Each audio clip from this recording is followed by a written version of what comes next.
I did see a picture of says Milli Vanilli looking unhappy, and they're like Milli Vanilli watching you get famous lip syncing on TikTok. We are live. Mike should be live. If anyone wants to log on to do a sound check. Hello, everybody. Hello, hello. We're Check, check, check, back. check, check, check, check. Is anyone actually listening to the streams No, unmuted? nobody's Oh no, we listening. should I probably. don't It's because of muted, the so it it'll will be fine. affect my Okay. audio. Did you fix your Oh, mic yeah. issues? We're all Ashley? good. Yeah, I have to have That's it okay, farther everybody. away from my computer, so that's my Yeah, I big hear mic everybody. issue. If you unmute the stream and you can't Partly listen to it, insane now from listening to us all in stereo, but yep, it's Right. insane. We're good. Sweet. We're good.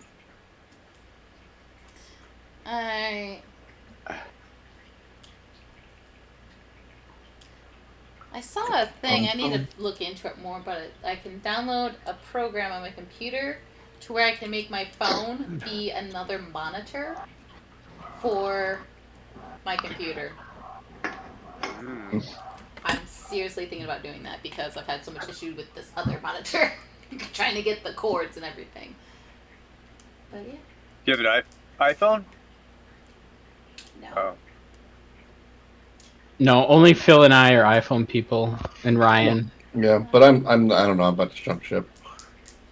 I don't know. They're too I need a expensive. new phone. This reminded might me be that the I've time. got my MacBook up right now, and I can use my iPad as a second monitor. Yeah, I mean, miss my I have iPad. my phone linked to my computer so I get text messages and I can text people off my computer. I just type it. I love that aspect. That's pretty great.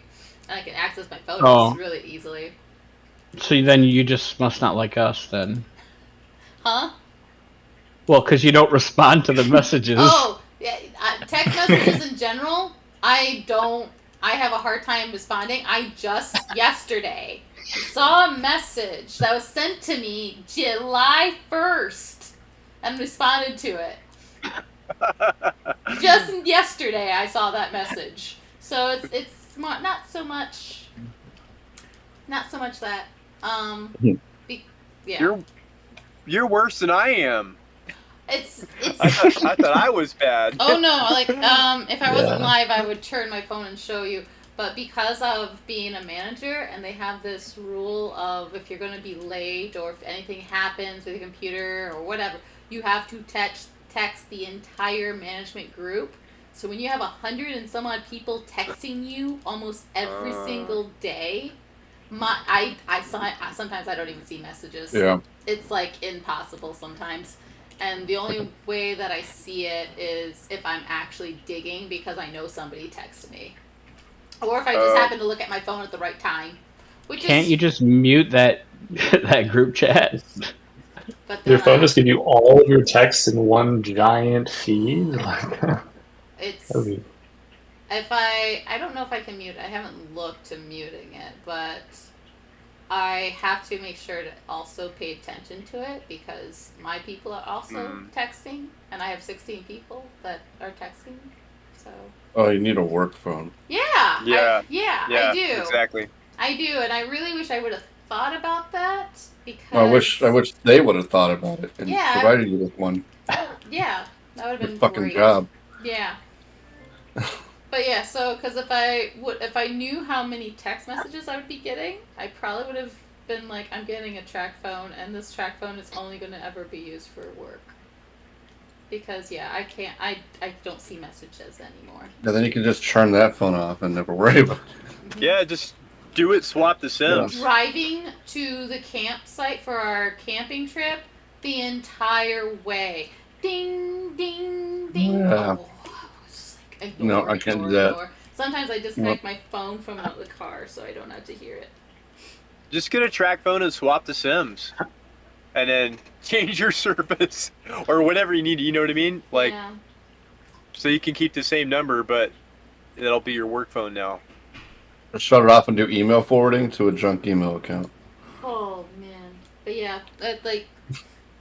I think if I look on my phone right now, it says I have 100 unread messages, and 99% of that is just text messages from work on days that I don't want to look at it because I'm not working. Let's see. To be honest, that's exactly how I am with mail. If I get mail, Yeah. Oh, it's because I get a lot of anxiety about stuff. So I don't check my I'll get the mail, and then I'll like put it aside. But most of it's like stuff I already know what it is, stupid bills and stuff, and I just won't even look at it for like sometimes even up to a month. Yeah, you're like, you get the red letter. You're like, oh, is that today? Oh, okay. Oh, okay. Well. But yeah. Well, I mean all the bills, to be honest, are like I already know what they are, so I don't really have to open those up. It's just like Yeah. the other BS. You know what I mean? Well, it's all junk. It's like Most of logging it, onto yeah. Facebook these days. It's just all trash. Right. Yeah, most of it's junk. Speaking of Facebook, I'm looking at your faces, and I have a book I'm about to read to you guys. So you guys ready to go? Yep. Nice. Story Yes. time. Let's do. All right. So last time, the party met with Governor Kalof Miat and the council, including Lord Bakareth Us Estide, to discuss securing safety, food, and medicine for the villagers. After a debate, the governor offered shelter, protection, and food for the refugees in exchange for the party and Darrett becoming special operatives in the Kalaman military. The party accepted the offer and were instructed to report to Marshal Vendry. Afterwards, they went to visit with Mayor Raven, notified her that the people are going to be protected by the city of Kalaman, and helped the refugees settle in, and then spent the following day shopping in the city. And this is where we will pick up tonight's session. Will the party spend the whole night shopping, or will they start their job as special operatives in the Kalaman military? Find out now on the 10th session of Shadows of the Dragon Queen.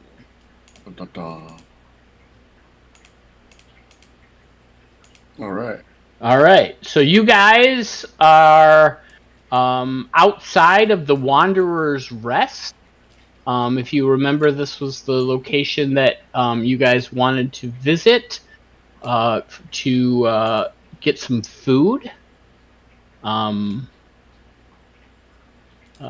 moment. I gotta find On your stress, something. that's I gotta zoom up on that here. It's By the city market. is it why isn't it trying to do a long right click, but it's not like highlighting anything? There we go. Mm. All right.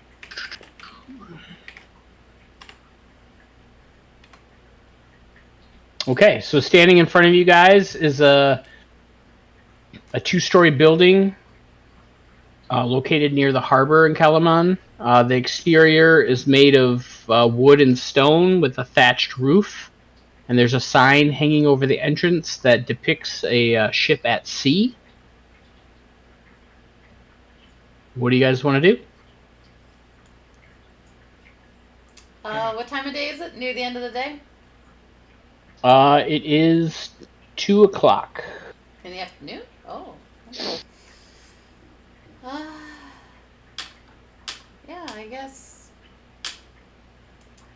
if we're done shopping, I guess just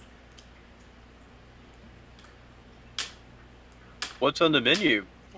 have some lunch or Yeah, so you guys head inside, and the interior of the inn is cozy and inviting.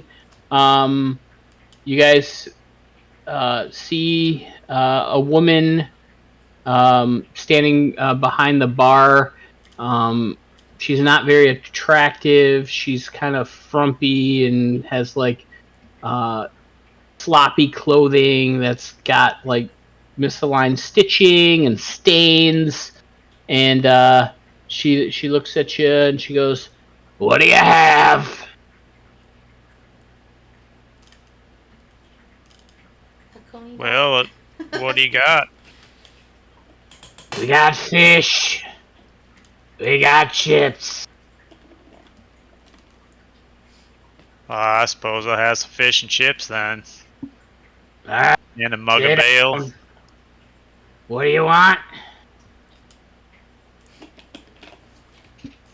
I didn't hear your last thing you said, Paul. Oh, and a mug of ale.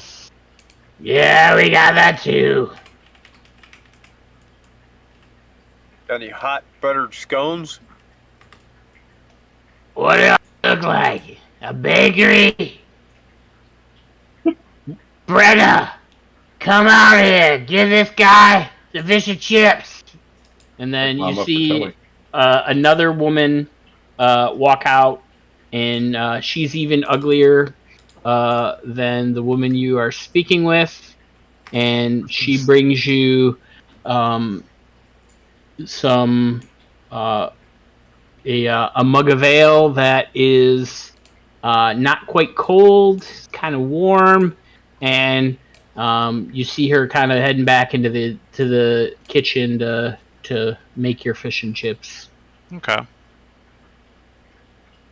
So I'll start sipping on the ale while I wait. Is anyone else gonna eat? Yeah, I'll have some fish and chips as well, Michael. Might as well. Yeah, I guess I'll have some. I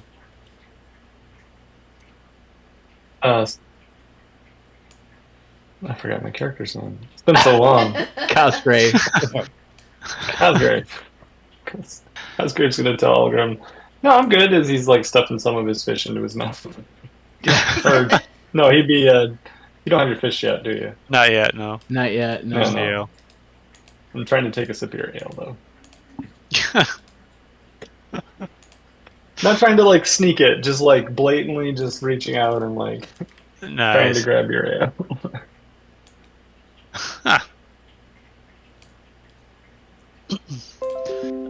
Miss, could I get a second ale, please? She's like, Lacey, get this guy an ale. and then you see an even uglier, larger woman come out and bring another ale to you. All right. So I'm just gonna let Cosgrave grab the one I had. Algrim, you should really watch how much you're drinking. 2 at once. That's just Yeah. I'll have 2 ales. Yeah, they start bringing you guys out the food you are looking for. Are you Lass's sisters by chance? Ah, you can tell. Oh yes, yeah. Family resemblance is striking. Yes, my name is Mimi. And the woman in the back cooking is Brenna. And that one serving the ale to the little guy is Lacey. Oh, nice to meet all of you. Yeah. Good talk.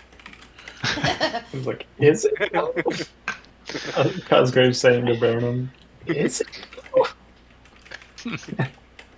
You kill him with kindness in person, son, and then you laugh about him behind their back later on. Oh.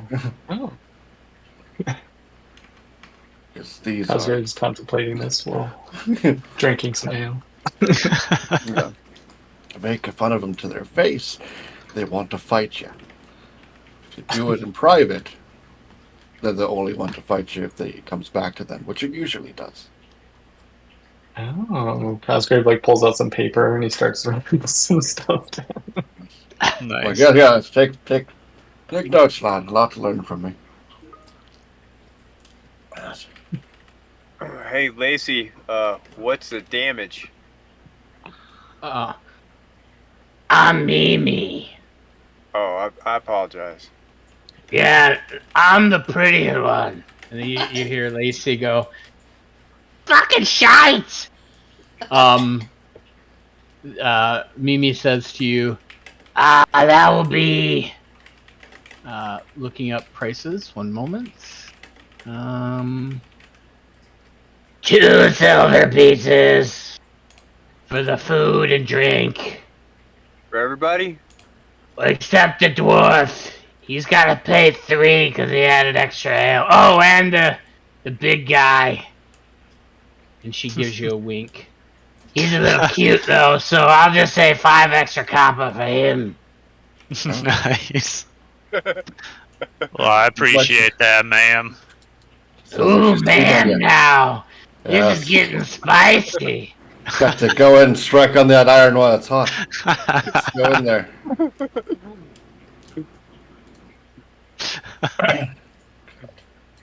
I would say after probably 10 minutes or so, maybe a little shorter, you guys are brought out fresh fried food.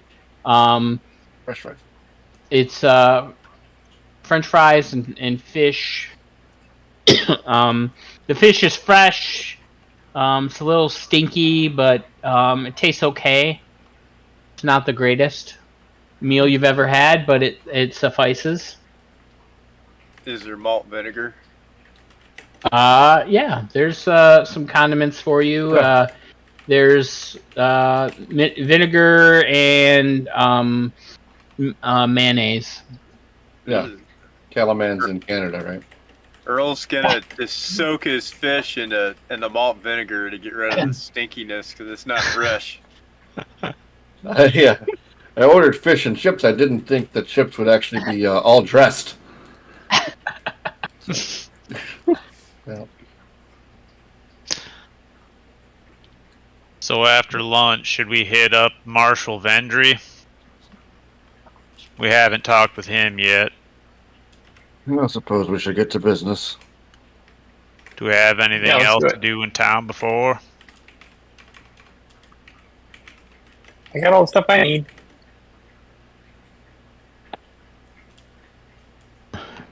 Yep, I got the old cup and ball, so I'm good for a while. Not in my inventory, though. It's not? We'll deal with that later.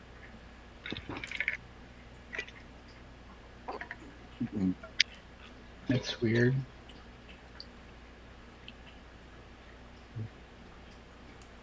Oh yeah, you're right. It's not in there for some reason. I think I had something. Cool It said Farron purchased it in chat. Did? Oh, because It might have got, yeah, Oh, maybe on your other character sheet. are you? Wait, Oh, are you Farron? no, I'm bearing him now. Yeah, but why does it say True Story Farron? It does? Oh, Yeah. on the bottom it does, yeah. Yeah. Okay, So maybe that's the issue. maybe. Let's, user configuration. Ah. Yes. I think you got to change your player, Yeah. but we can drag it off of Farron's sheet and put it Yeah. on. Do that before I release character or whatever. Did you buy anything else other than the ball and the Yeah, cup? there was something else. that Yeah, the was- smoking pipe. Ah, yes. Oh, yeah, I love that. The smoking pipe. Yeah. Yeah. Thank you Yeah. for remembering. That was great. I think that's it. I think everything else Release is. But- character and I just pulled up Farron's character sheet and scrolled through. there we go. Now I'm bearing him. Okay, you have a ball and a cup, and you have a smoking pipe on your Thank sheet now. God. So I have. I'm good. It's just now I can just relax whatever I want, and you guys can do what you want. But I'll be smoking my pipe and playing ball and cup in my downtime.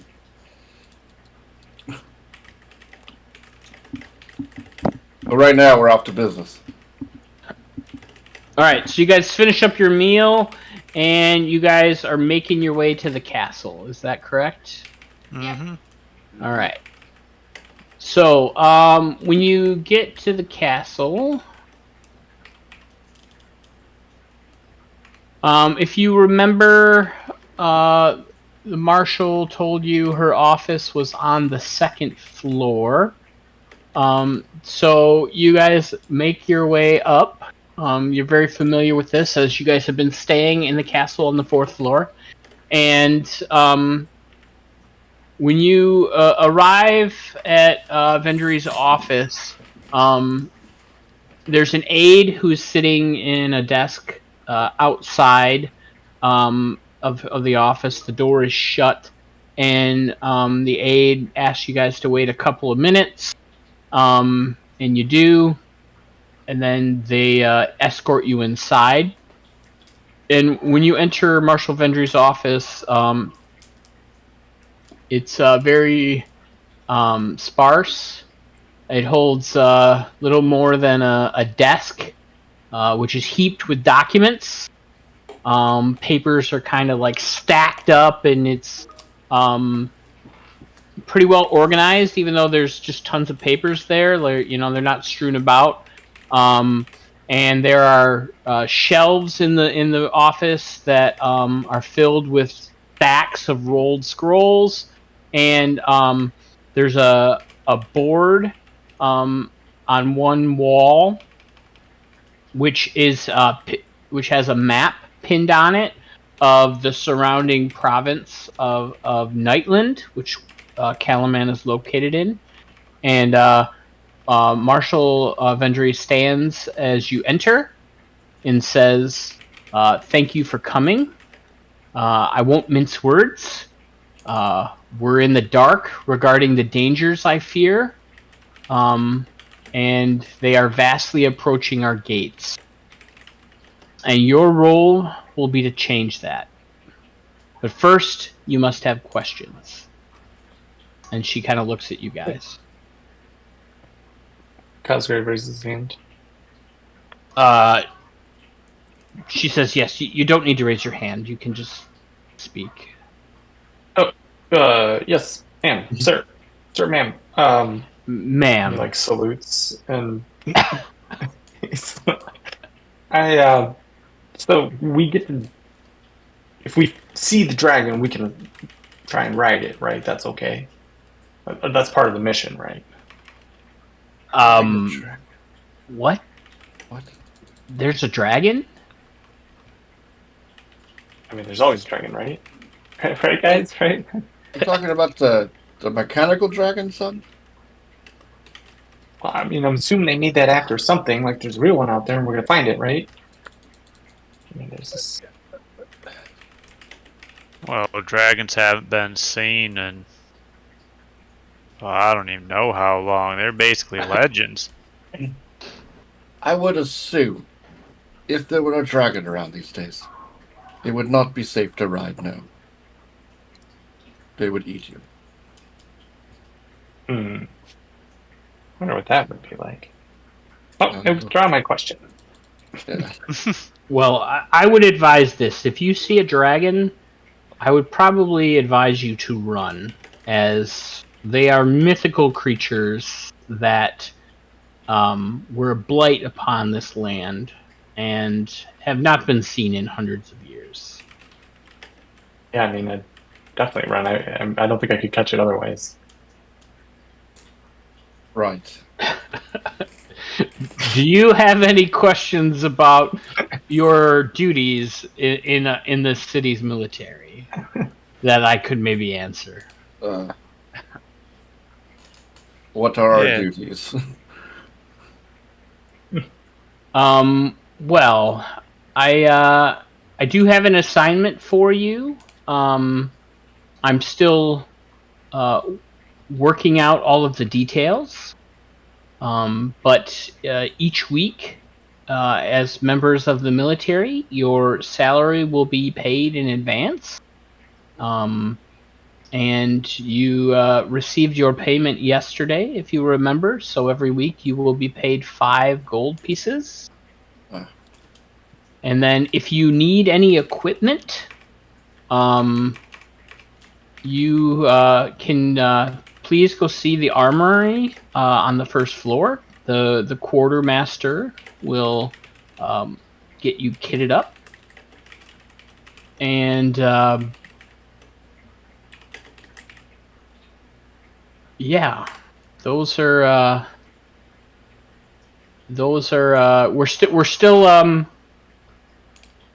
we're still working out all of the details for your first mission, shall we say.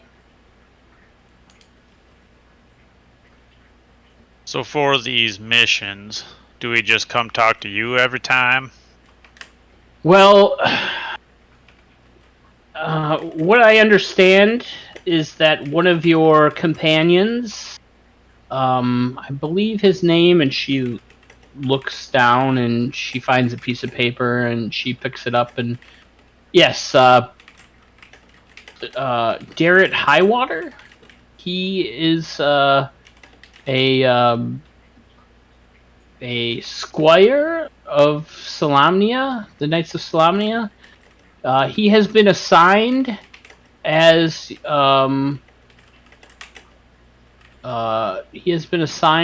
for as your commander, and he will be working closely alongside me, and he shall present to you the orders that you will partake for each of the missions. All right. How do you wind up as the commander? As a member of the Knights of Salamnia, he was highly recommended, and I've known Becklin myself, and if she trained Darrett, then I know he will be a good one to organize this group. I know you have a lot of talent. You managed to stave off an army from overtaking the village, and we are going to put these talents to use to protect Calaman from this threat that is on our doorway. Very well. Yeah, Becklin definitely had quite a bit of talent. She was my aunt, you know. She taught me a few things. Oh, really? I am Yes, ma'am. sorry. I'm sorry for your loss. Well, thank you. I knew Becklin for several years during her time, and she served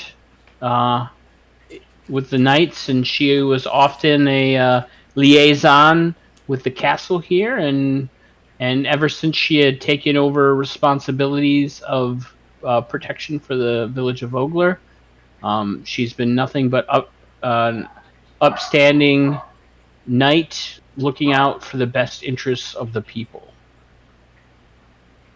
Indeed.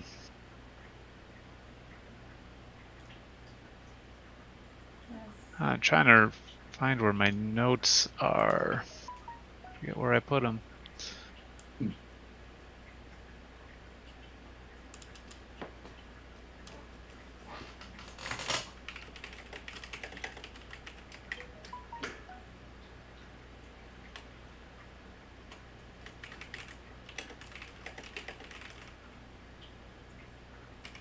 Ma'am, Yes. have you perchance heard of a blue-tinted woman around these parts? We saw her. She seemed like she had some interesting things to say, but we never finished our conversation.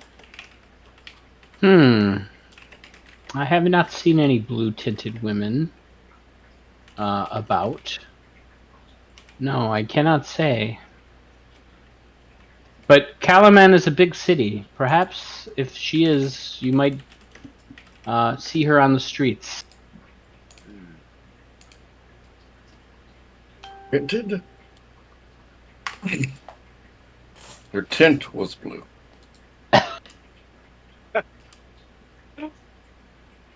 Okay. I heard something else. Tint. Okay. I couldn't remember whether it was her skin or her hair or both. So the marshal looks to see if you guys have any other questions, and if you don't, she says to you, we are working out. We're excited to see how your particular skills will be of aid to the Calaman military.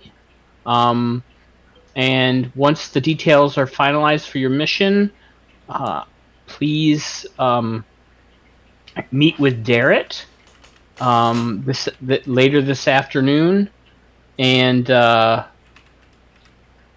he will present the final details of the mission. Darrett can be found on the third floor of the castle.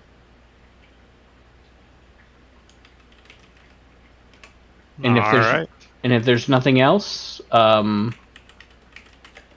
welcome and good luck.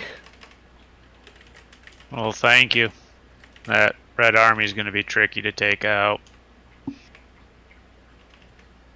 I agree. That's very fun. That's why we need as many details as we can get about who they are and what their goals and motivations may be. Anything to get that High Master Consaldi dead.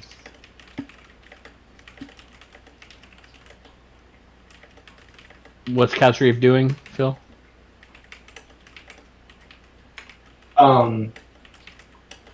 He puts the finishing touches on a little drawing that he was doing, and he turns it towards Vendry, and it's like a picture of a dragon with a little person on top, and he's like smiling, and then he looks up at Vendry and realizes what he's doing, and he's like, "Oh, sorry." Salutes like 3 different ways, and puts the picture into his bag. What is that one cart? Was it a Mel Brooks one where they do the weird little wave, the weird salute? Was it a Mel Brooks film? Yes. What was that one? I know. I'm trying to think of it. I see it in my head and I can't. What was the salute? Oh, Spaceballs, wasn't it? Yes, The Spaceballs. Spaceballs? That's it. It was the weird salute. Yeah. Yeah.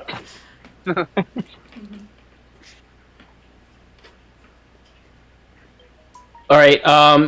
The marshal sends you guys on your way, and she told you guys to check back in a couple of hours with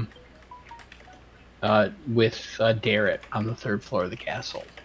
So you have a couple hours to kill. Is there anything you would like to do, or do we want to do a jump cut? I think I'd like to go talk to the armory.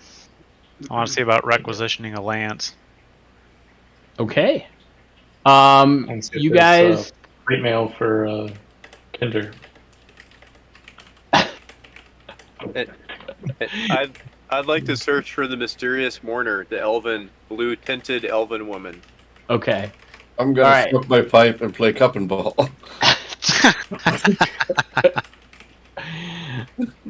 So all right. handy.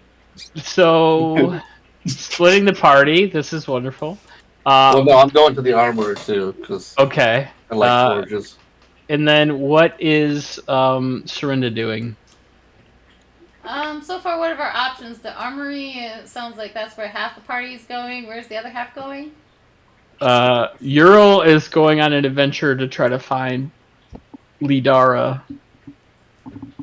Last time we see him. I'll go with Ural. If that's okay with Ural, I'll go with Ural. Last time we see them. Okay. So we'll start with the armory folks. So you guys head down to the 1st floor. You guys are greeted by a quartermaster. You guys show your insignias that you were given that show that you're a part of the military, and he says to you that you are able to take any mundane weapons that you want out of the PHB. You can take any light armor or medium armor also from the PHB. Okay. Nothing for heavy, though? No heavy armors, no. Okay. Okay, so any mundane weapons, and what was the armor? Light armor or medium armor. Okay.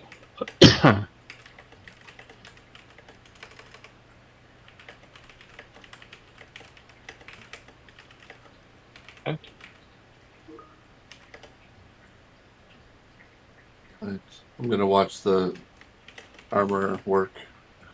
I'm like ask him like annoying questions here and there. So, what kind of hammer you use? You know. This hammer has been passed down in my family for generations. That's amazing. I had one like it, but it's gone now. Yeah. I'm sorry. And he like puts his hand on your shoulder, and he gives you like a real solemn look. Yeah, it's a. And then he looks like he goes to try to hug you if you want to take a hug. Yeah, I'll take a hug. And then he like gives you like a weird hug where he comes in and it's very stiff, and he kind of like puts his arms around you wide, and then he like is patting you on the back, you know. Yeah, I reciprocate accordingly. Yeah, and yeah, let's not make this weirder than it already is. Let's just bro hug. Yeah, all right, that's cool. I do have the axes though, and I show him my axes that are just axes. They're not anything special, but they can kill.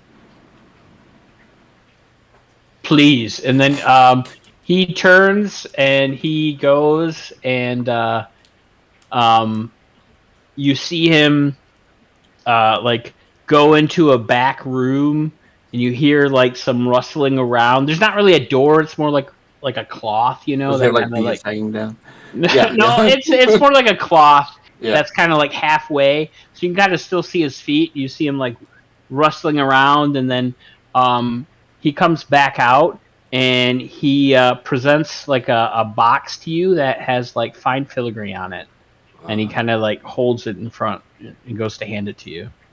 I take it and I open it up, and inside is a finely crafted hammer. And he says, "Take this. I know it's probably not as good as what you had, but this will put you on the right path." Oh, I couldn't take this from you. It's too precious. Please. And then he puts his hand on your shoulder again, and he says, "It's a gift." Oh.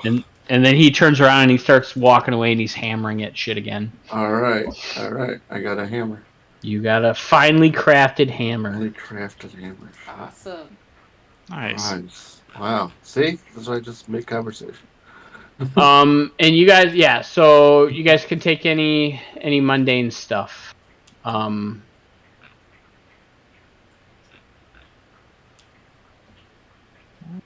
Yeah, I think the lance is all I needed.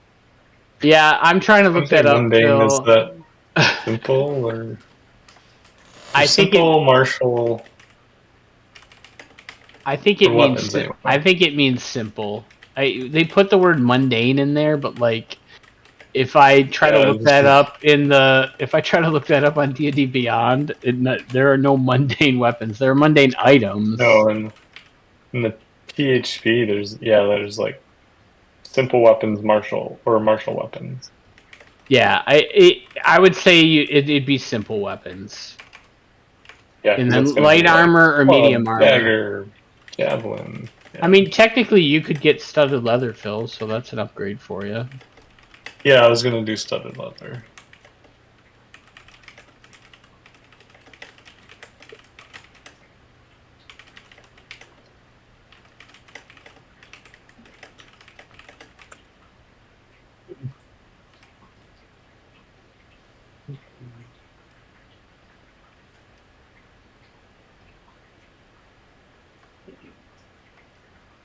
Oh, did I do a handout for that?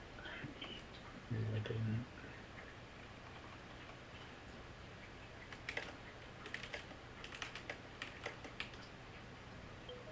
Oh, I think I did.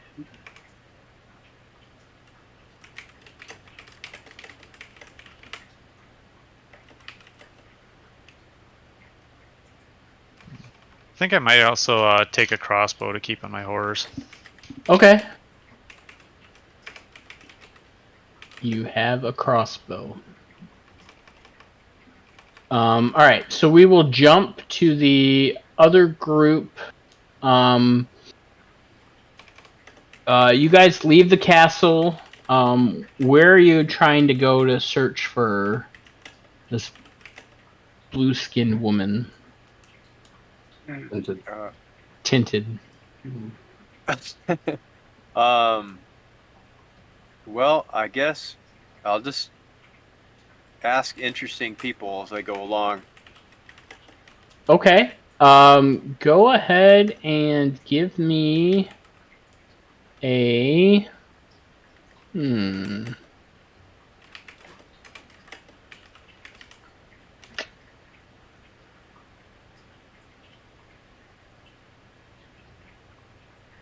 Go ahead and give me a investigation.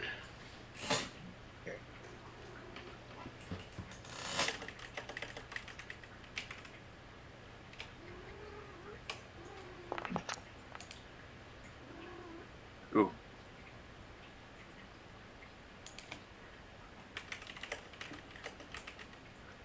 How bad was it? Let's see. A 6. Yeah, you find as you kind of are wandering more towards, let's say, the docks, you find some sailors who just come off of a boat, and you know, they're a little bit tipsy. They've had some drink, and they start up a conversation with you. You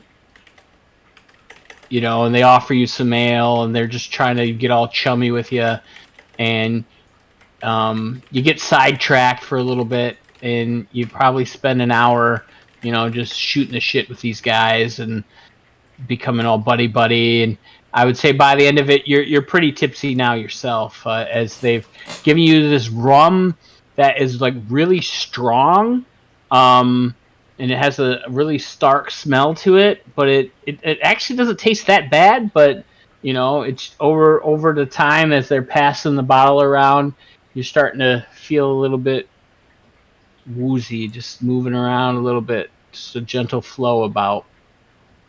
I'm gonna show off some of that stuff that I won at a fishing contest and talk about how I won the fishing contest.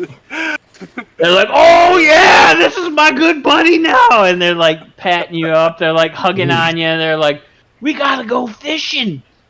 Yeah. Oh yeah! I heard there's. Sorry, go ahead. Go ahead. Oh. No, I heard there's some big ones out there if you go out kind of deep. You gotta be careful though. You know, there's dangerous things in the water that, you know, if you go astray, they might get you. Ah, Sirens are real. I told you. My friend Stevie, he saw one. We never saw Stevie again though. sirens. What's a siren? Yeah, they're like a lady. They like sing to you, and they go, ooh, and it like draws you in. Hmm. That's what Stevie said before he went missing. Was she nice to him? I don't know, never met her. Hmm. She looked good though. Oh yeah? That's what I heard. What'd she look like? I don't know, long hair. You know, you gotta like the girls with the long hair, you know. Hmm. Kind of, maybe, I don't know, curly. She wasn't blue, was she? Blue. No, I've never seen no blue girls. I don't know. I heard she had flippers though. You believe that? Flippers? I'll look at Celinda. Is that like some kind of sandal? Yeah, Crocs. Have another rum! Yeah, I probably dead end there. Do we know what race this blue person, what they look, did somebody describe like what they look like? Were they humanoid, like more human or elf-like? Were they more like dragon-like? Like, was it described like what they look like? Okay. Oh, yeah, that's right, the elf lady. But, yep, never mind. So, elf lady. Okay. I remember now. Okay. So just show the picture. I remember the blue lady now. That's who he's looking for. Okay. All right. A couple hours have passed. You guys have gotten some equipment, and you know that it's probably time to meet up with Darrett. Okay. Back in the castle on the 3rd floor. Okay. As you guys make your way back, Darrett kind of sees you guys entering the castle, and he walks with you guys back to the fourth floor where you guys are kind of stationed, and he's like, "Yes, how are you all?" We're fine. Got equipped up at the armory. Got a little bit of rest and some food in our bellies, and we're ready to kick this off. Are you guys settling in well? I believe so. He's like, I'm relieved that Calaman has decided to take in the people of Vogler, and I want to do my best to help quell this threat of the dragon army. I've spent most of the morning demonstrating my training to the marshal and her commanders, and she's very pleased. Becklin has taught me well, and she gave her compliments, and she's asked me to train a new unit of soldiers, and she also has asked me to work with you, not necessarily as your commander, but more as your envoy. And I will be relaying the orders from the marshal, and then I will advocate on your behalf to Marshal Vendry and the leaders of Calamon when you are away. So I'm located on the third floor among the castle guards that live here, and I just want to say, and he starts to get choked up a little bit. He's like, I don't think as many of us would have survived as they did if not for your guys' efforts during the evacuation, and I can't thank you enough for all of that you've done. I want to continue to learn from you and support you guys in any way I can. So please just do your best for the city here, and you know, I know we can achieve great things. Well, I agree with that. We have a duty to protect these people. With these red dragon armies out there, something's got to be done. Congratulations on your promotion. I mean, it's a, if you call it that, you know. I mean, I just want to do my part to be like Becklin and be a role model and help those that are in need. So one of the things I learned this morning was that Calaman's leadership was very disturbed when they heard about your description of the dragon-like invention that the Red Dragon Army had deployed in Vogler, and they would like to know more about it. There is a gnome inventor by the name of Tatiana Ruckeldust, and she lives about 12 miles south of Calamon. Marshal Vendry would like you guys to go to Ruckeldust's home and see if she has any information about this device or something similar. She is a well-known inventor in the city, and she must know something. That's what they believe. Either way, Ruckledust, if you meet with her and she knows nothing, the council would like to meet with her here in the city, and they're going to try to recruit her as an advisor. So if you guys could head to her home and convince her to come here, that would be amazing. Sounds easy enough. What is Yeah. what is her stance with Calaman? Is she friendly? Is she from here? Well, I mean, she lives here in the region, and she's traded here in the town and or in the city.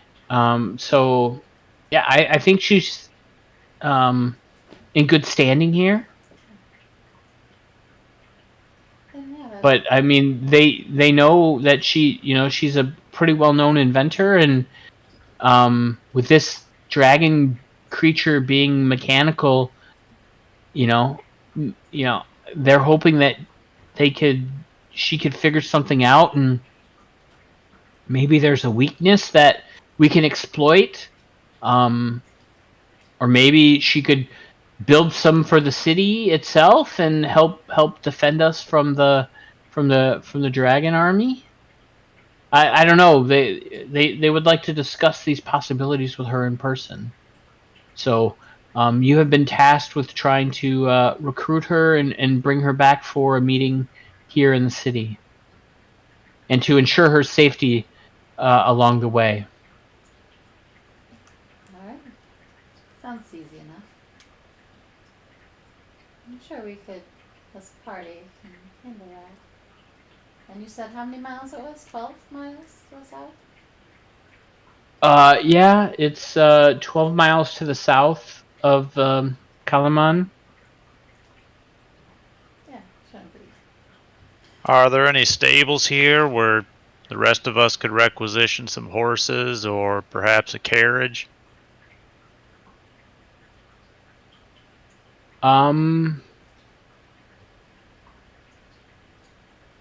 Yeah, if you have money, I think you could buy a horse, or but a lot of the traveling merchants um are kind of sticking to the city with all of the rumors of attacks that have been happening on the road, and um, people are getting nervous because there have been troops of soldiers that have been sent out to investigate the goings about in the area, and they haven't come back. Interesting. Hmm.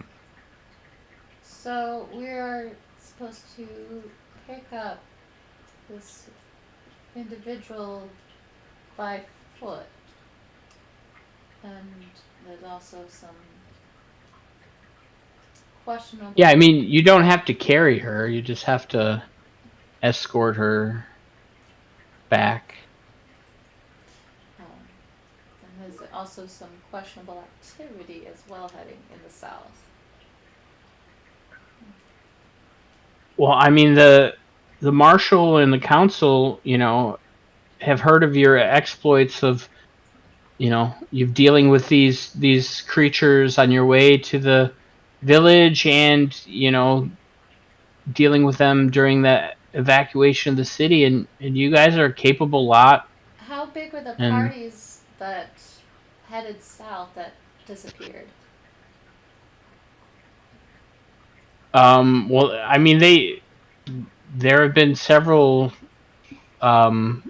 units that have went out to investigate different rumors from the different villages in the area, and several of them haven't come back.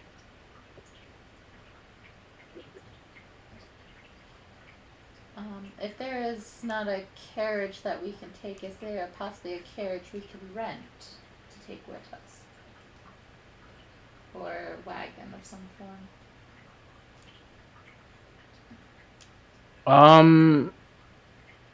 Yeah, you could I mean you could head to the city market and try to see what's available. To rent and not to own.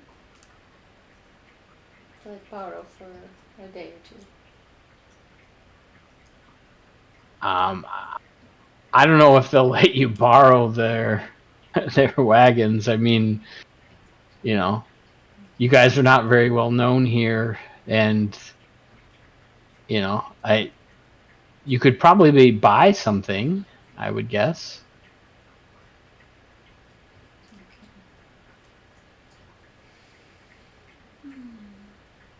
Alright.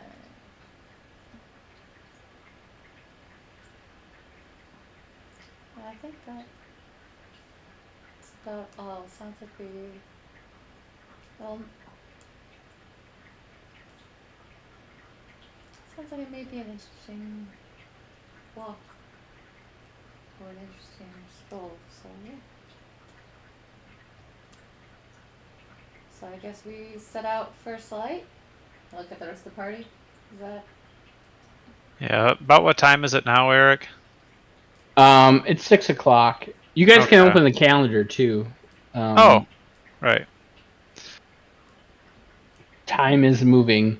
So yeah, it's getting darker. It's not fully dark yet.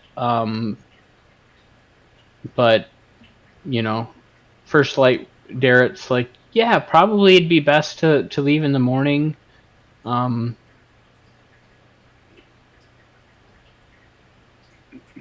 Yeah. Well- First light sounds good to me. While this whole conversation's going on, Earl just kind of randomly picked up something in the room, has been fiddling around with it, and then as the conversation's winding up, he hands it over to Cosgrave. Cosgrave's very interested. What is this thing? I have no idea. Roll a d100. Okay.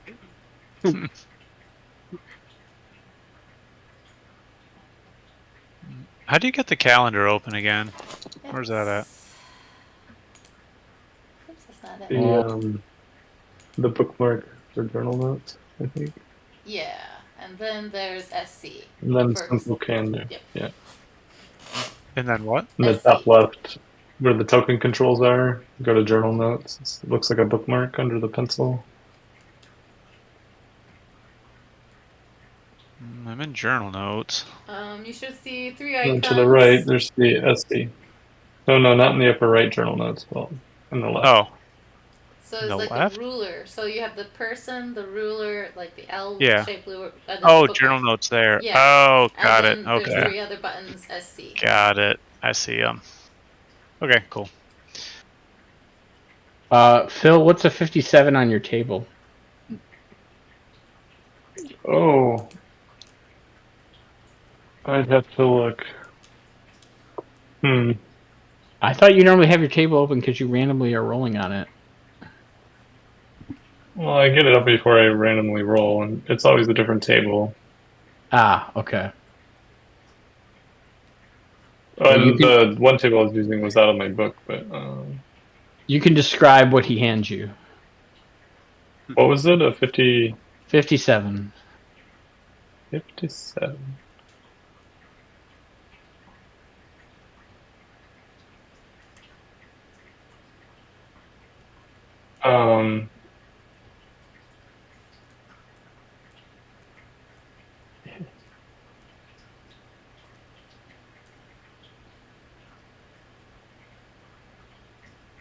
You just picked this. Wait, where are we at?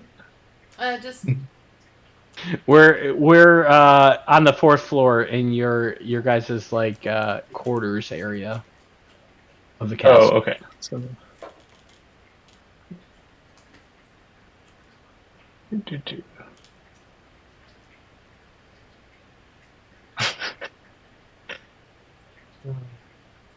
Sounds great. So It's like a small flask, and there's like a label that's kind of got some dust on it. So Cosgrave wipes it away, and it just says, because he's a little excited at first. It says "Beholder" on the top, and he kind of like scrubs it away. It says "Beholder farts."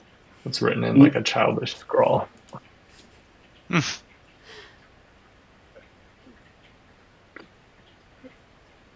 like, wait, this can't be. Oh, that's cute. And then he kind of pops off the top, and he just sniffs a little bit and closes it. Ew. There is a bad smell. It's like a moldy smell that you smell when you pop it Oh. open. And he's like, And it kind of he sticks starts it into his emanating throughout, like just kind of spreads a little bit, and then you cap it shut. But like I would say, like immediately around you, it stinks. Oh god. What? Cosgrave's kind of like winning at Ural. He's like, Oh. Oh. Feels like the pit of an eye stalk. Ugh. Hinders. it was Ural this time, I swear. Garrett starts to like gag a little bit.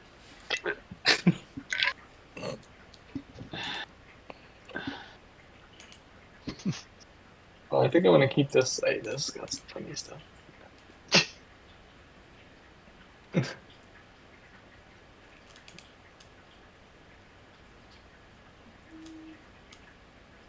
And Darrett says to you guys, he's like, okay.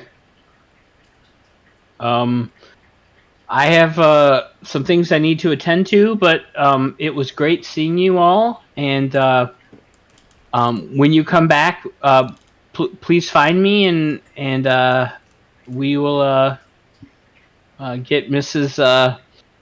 Rookeldust to meet with the council. We can do that. Probably Alright. be about 2 days worth of travel. Day there, day back.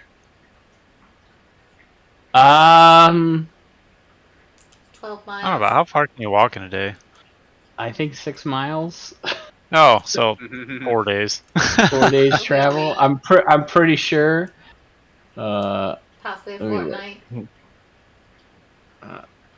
Yeah, I think it's. Let's see. I was thinking 8 miles, but if it's 6, then This thing's annoying. I need to bookmark it. Travel pace. That's the word I was looking for. I put in speed. Pace. Roman Travel army, pace I table. think, Okay. would travel, but it was Roman army. About 24 40 miles a day. 6 miles a day, something like that.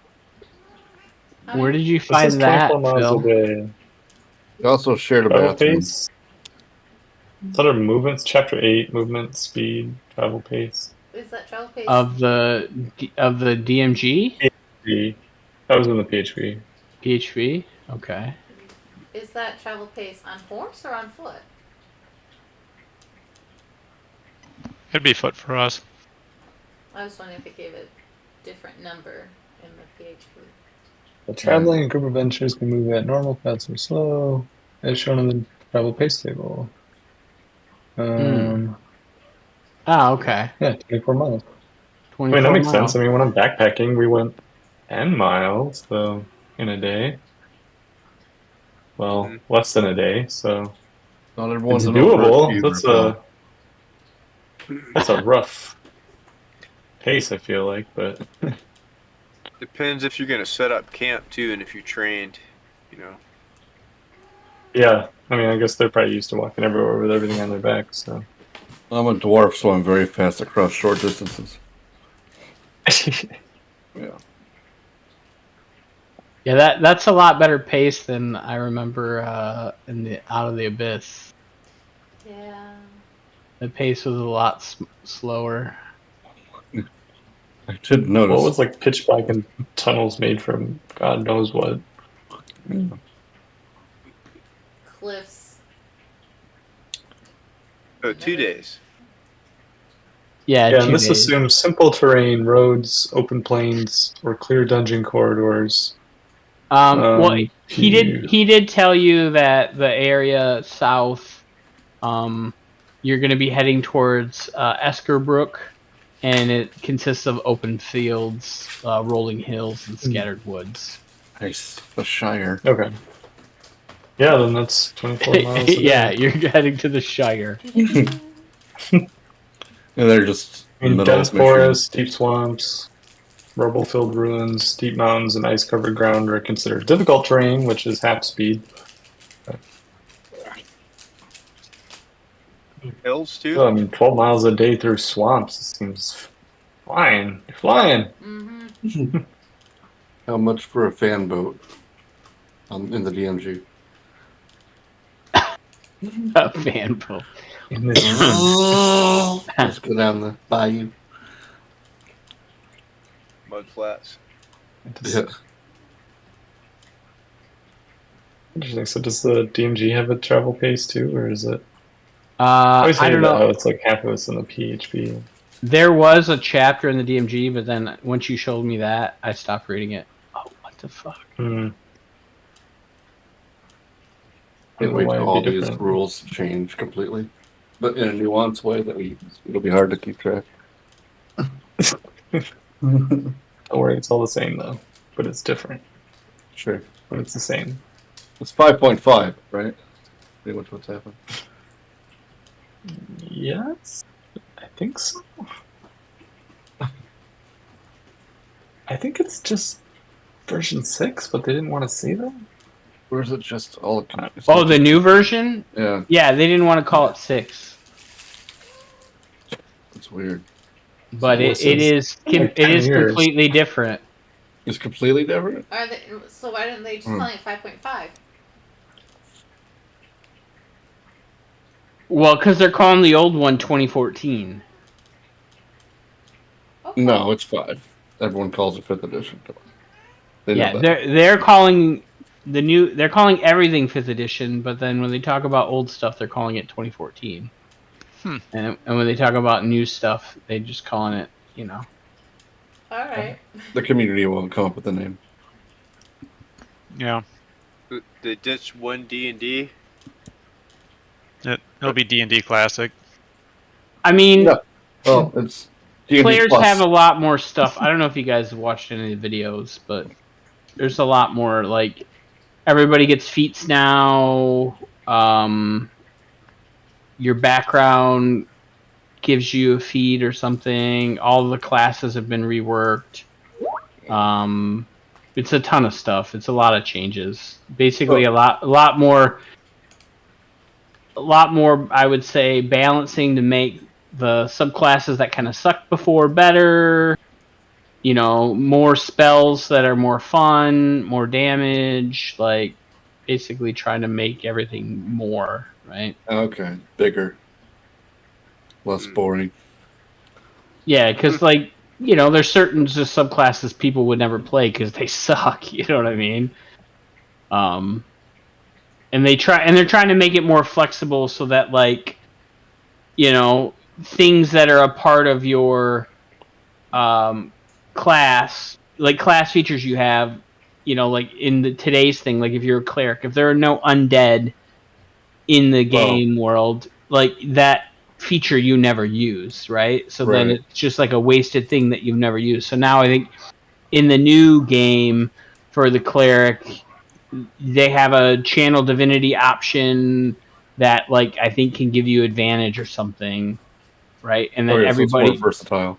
So yeah, they're trying to basically make it so that there are not features that you never use, right? So that there's always something for you to use with your features, so you don't feel like you're cheated. Right. So, okay. Are you guys trying to do anything else before the day ends? Nope. Can I look for the mysterious blue woman again? Mysterious mourner? Sure. Go ahead, and this time, since you're tipsy, I'll say go ahead and do it with charisma investigation. Okay. I've got a low charisma. Charisma. So I just click investigation, and then I switch the attribute. Gotcha. Huh.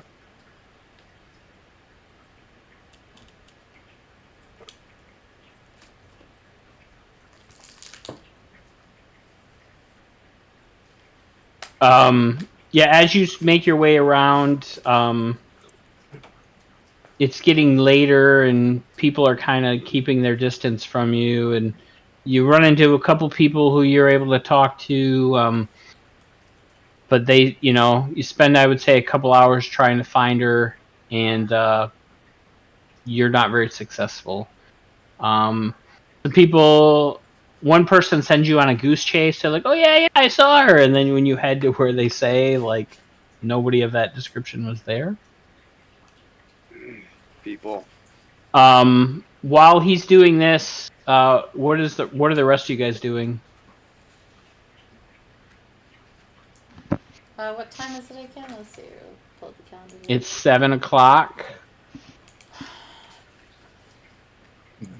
So the marketplace is pretty empty, and most of the shops have kind of settled, closed up for the evening. I'm gonna play cup and ball until I go to sleep. Yeah. Probably get some dinner somewhere here in the keep. Yeah. Okay. I think that's what Solinda would do too. Let's get some Was food.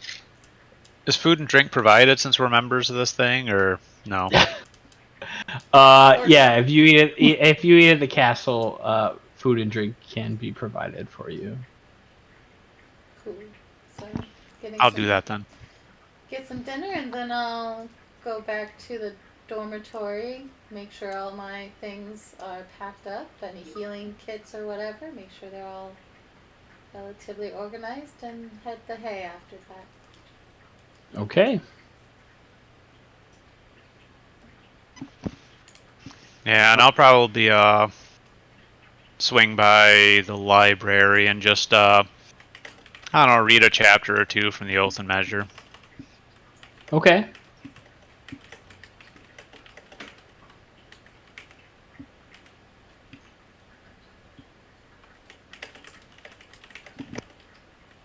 All right, you guys managed to get some food in your bellies. Elgrim spends some time studying. Cosgrave can be found doing some drawings and sketches of dragons in his book. Showing them all to Elgrim constantly. And Elgrim's trying to read, and he's just like annoyed with you. He's kind of like shooing you away. But he's very used to this. Burnham, meanwhile, is like doing ball and cup, and I imagine at one point Cosgrave like grabs the ball at one point, and Burnham's like shooting him away. Kids, go! Kids, get down! And Serinda is, praying to her god that she knows the name of. All right, pretty good. And the night goes by uneventfully, and it is the morning.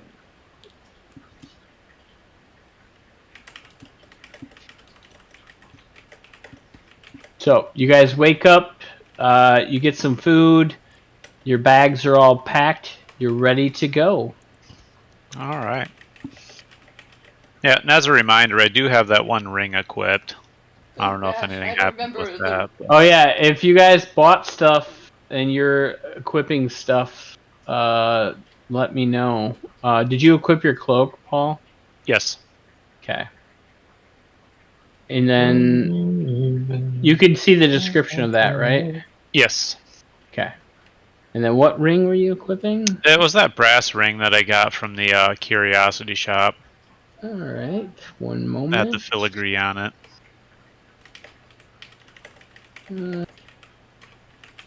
Okay.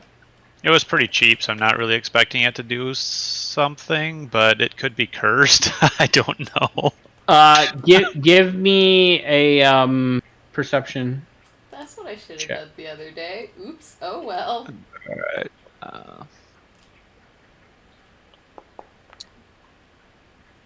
14. Yeah. So you're looking at this brass ring. It's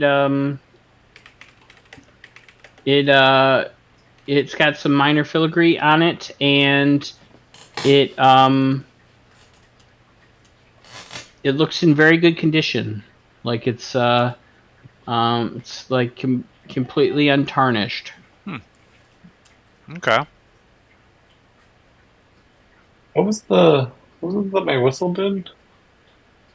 Oh, it was something about screaming, I think. Do you want to use your whistle?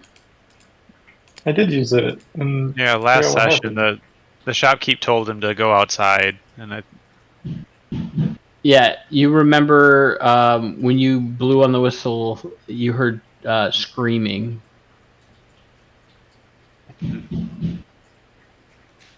One second, my child is banging on his desk, and I gotta correct that.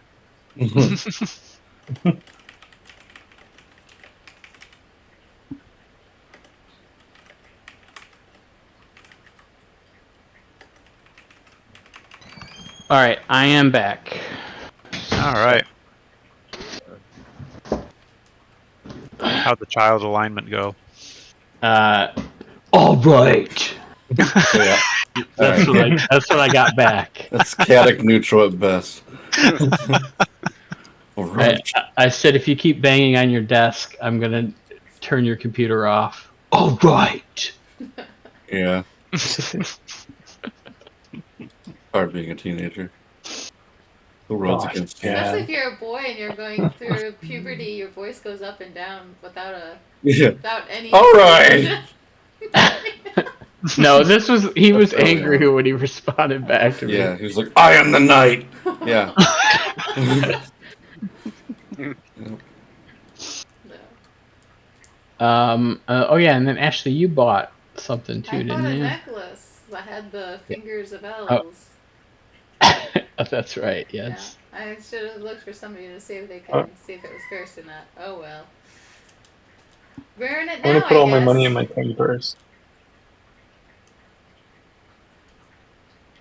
What I'm gonna what put all was my that? money in Phil? that coin purse. Okay. Oh, you're putting your money in your coin purse? Yeah, all of it. All of it? Okay. Yeah. Strange thing to announce to everyone.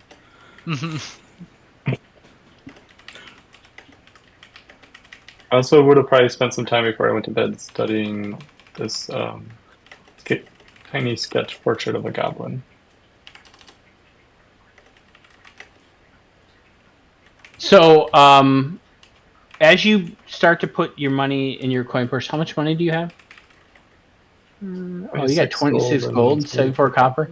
All right, so let's say, as you go to put your first couple gold pieces, you grab a couple gold pieces and you go to put them in the purse, you hear a, oh yeah. Oh my. Someone order an adult Kool-Aid. But like in a female's voice. Oh, okay. Oh yeah. Are the coins still in there? You look inside, the coins are in there, yeah. I take the coins back out. You hear a, no! Like a blood-curdling scream. Shit. Let's wake up everyone in the I try to castle. drop in as many coins at once as I can. Yeah. Oh yeah. Oh god. Over and over again. Oh gosh. Yes.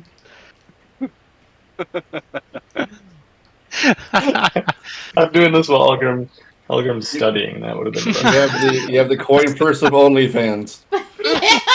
Dropping in coins and Thank pulling them out. you, just baby. Thank alternating. you. Yeah. And when you look at the coin purse a little bit closer, you didn't notice this the first time because the stitching is like the same color as the bag, but you see the name Susan written on the coin purse. I asked the purse if it is named Susan. You asked what? I asked the coin purse if it is named Susan. It doesn't talk back to you. It only makes I noises shall call when you you put Susan. coins in or take coins out. That's what you've Fair enough. determined. I love it. Can anyone else outside hear it? Like anyone outside the purse hear it? Oh yeah, you guys hear this annoying, like, you guys hear Cosgrave fucking with this thing all morning as you guys are like, in your, like, because I think one person took a room, but I thought everybody else was kind of sleeping in the Yeah. general common I area. think- I don't remember which one of you took a room. I took one. So you guys from your room, you guys hear, like sexual sounds being made, and then like murderous screams from the other room, like the general area. Yeah, at the murderous screams, I'd definitely come out of my room to investigate. And you see at that point you see Cosgrave taking coins out, putting coins in, taking coins out, putting coins in, and just fucking around with this thing. Oh, and then, as soon as Algrim comes in, I look up and I blow on the whistle. And then you hear another scream. What the hell is happening around here? And then, like Probably a minute later, some guards come charging up the stairs, and then they got like swords drawn, and they're like, "Is everything okay?" And they're looking around. They're trying to figure out what the hell's going on. Yeah. Everything's fine. I drop a few coins into the bag. Oh. And they just go, "Oh my god!" They one of the guys says, "Stop that shit!" And then they turn around and they walk back down the stairs. I got So, two jokes for this. One would be, "Hey, buddy, it's bedtime, man. We gotta limit your scream time." And the other thing would be "Hey, stop playing with your coin purse." Either way, so I would Cosgrave, Okay. I would not suggest counting your coins or taking anything in and out of that bag while we're on the road. we need Fair to be enough. I quiet, take the lad. bag Huh? with all my coins on the counter and I just slide them all into the purse at once. Yeah. Close it up. We'll say that for, I guess, in town. We'll deal with that mess later, but probably not on the way to and fro in the woods when we're trying to be stealthy. Sounds a bit. I guess I'd spend the rest of the times. Spend the rest of the time studying that sketch of a goblin that I bought. Yeah. So the more you look at it, go ahead and give me a perception check.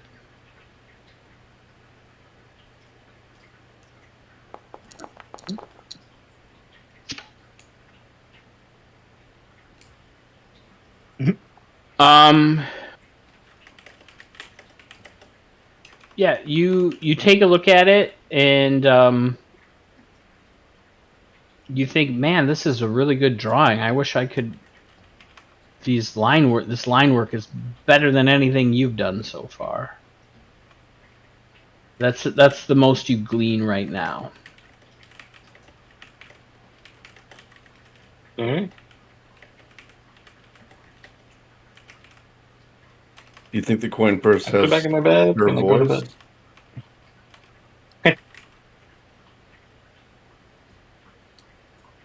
What did you What's say, that? Ryan? I said, do you think the coin purse is the voice of that goblin? The goblin's name is Susan. Yeah. Well, Such a Susan. Mhm. All right. It is morning. You guys have woken up. You've eaten food at the castle. What are you doing now?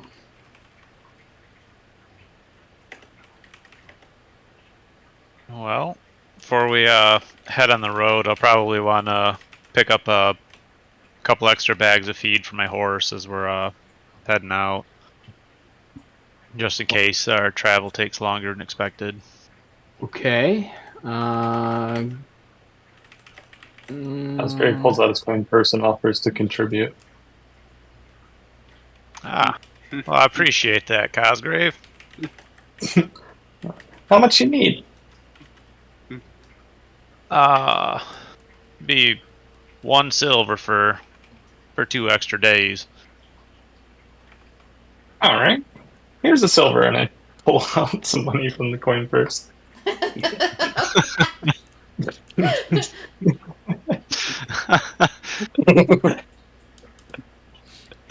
Town trips, shopping trips are going to be Oh, man. so much more fun now. Is 1 gold 10 silver? Yes. Yes. A good coin purse of budgeting. Yeah, that's exactly Every time what you go to spend money, it's like, nah! Yeah. Definitely want to make you save money, not spend You know what? Maybe I won't get an ice cream cone right now. It's not worth it.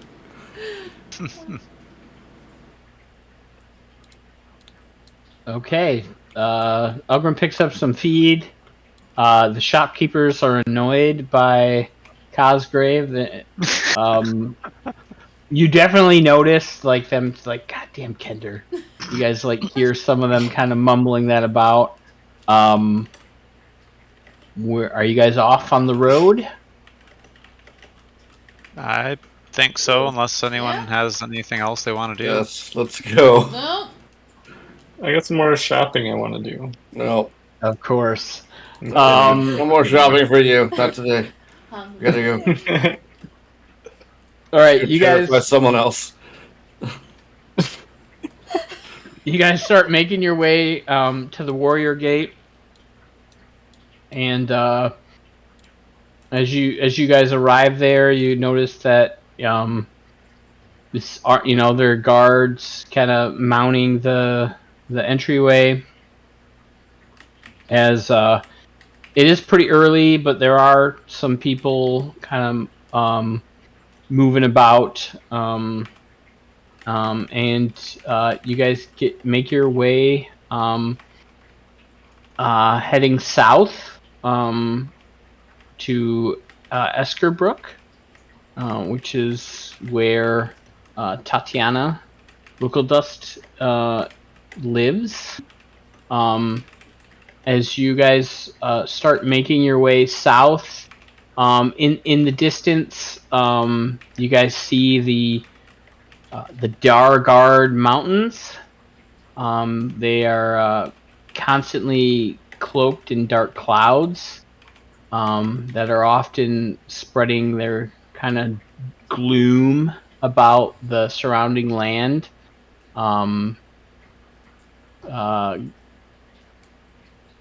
Elgrim, go ahead and give me a intelligence history check. Okay.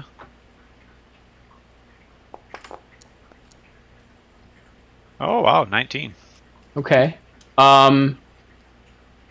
So you know that the Solamnic province of Nightland, which encompasses both the Dargard Mountains and Kalaman, is widely said to be the land of eternal twilight, where the sun never really shines. But really, in reality, you know that this area is just kind of gloomy, and it often frequently sees like drizzle. But there isn't like an accursed darkness like over the land. You know that's just kind of more of a fairy tale that's kind of told about the lands. Okay. So I'll just tell that to the party, just making conversation as we're on the road. Hmm. Yeah, Wait, and where are we that, headed to? what's that? Where are we headed to?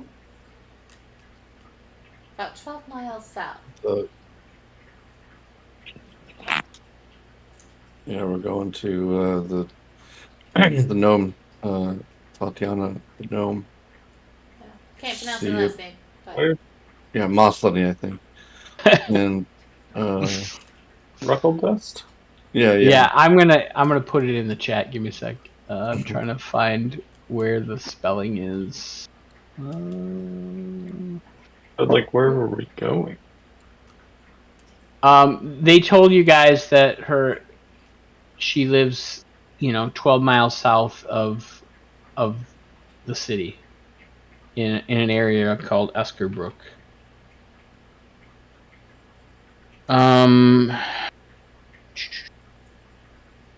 One second. Oh dear, that is not how it's spelled.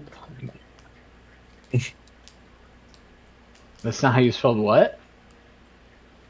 Any of that. Oh, I could be saying it wrong. I'm saying Tatiana. It's probably Tatina. I don't Tina. think there's any way to say it wrong because I don't know what the right would be. But I was glad you saying spelled it right. Tatiana.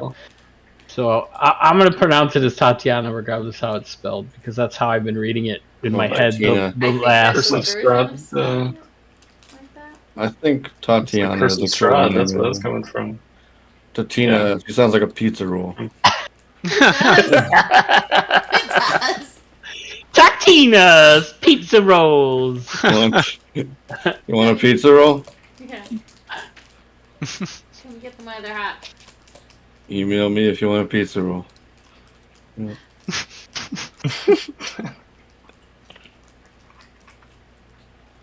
Son of a bitch, I'm in. Okay. All right. Yeah. So, go ahead and somebody roll a d4.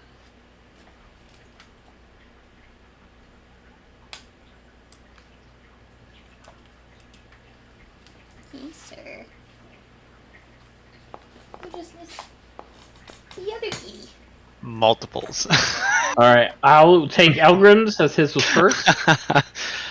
As you guys are kind of traveling on the road south, On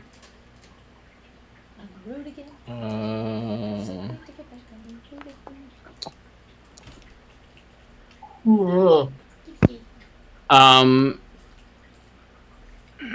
you guys see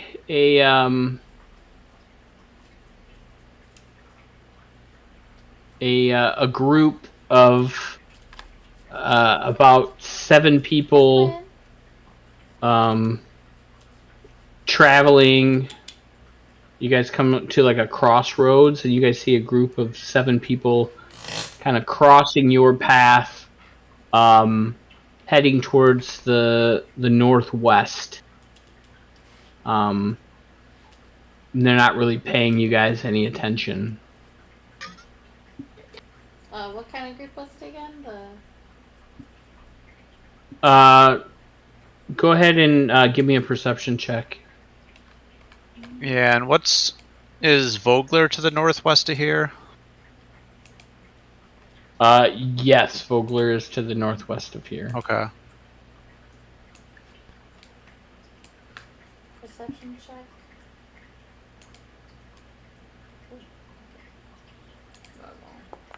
There you go. Well, I know nothing. I mean, the group is mostly human. They're kind of wearing like, leather armor. Some of them hide. They have some weapons with them. They're just kind of walking past you guys, heading in the opposite direction. You guys are heading south, and they're heading to the northwest.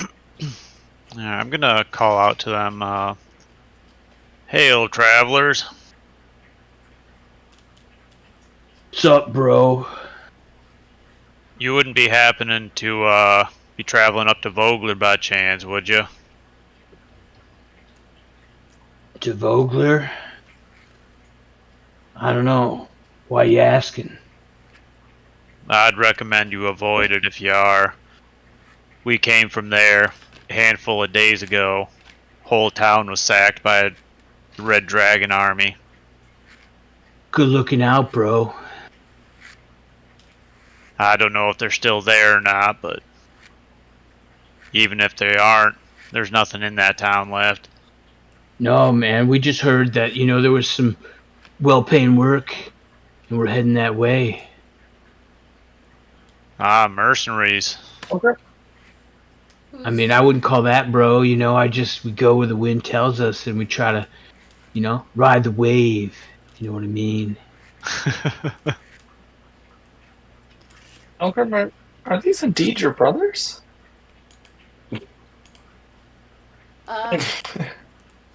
Who's hiring? What's the work?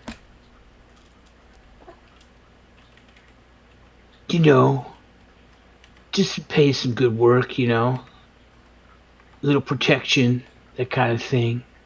Who's your employer? Out of curiosity, if you don't mind me asking. Hey, man, I don't want so many questions. You guys are sound like some narcs, bro. Oh, just You're hushing my vibe, all right? Yeah, if you're looking for work, you could try to find Cudgel. She was the leader of a group. She might have some jobs for you.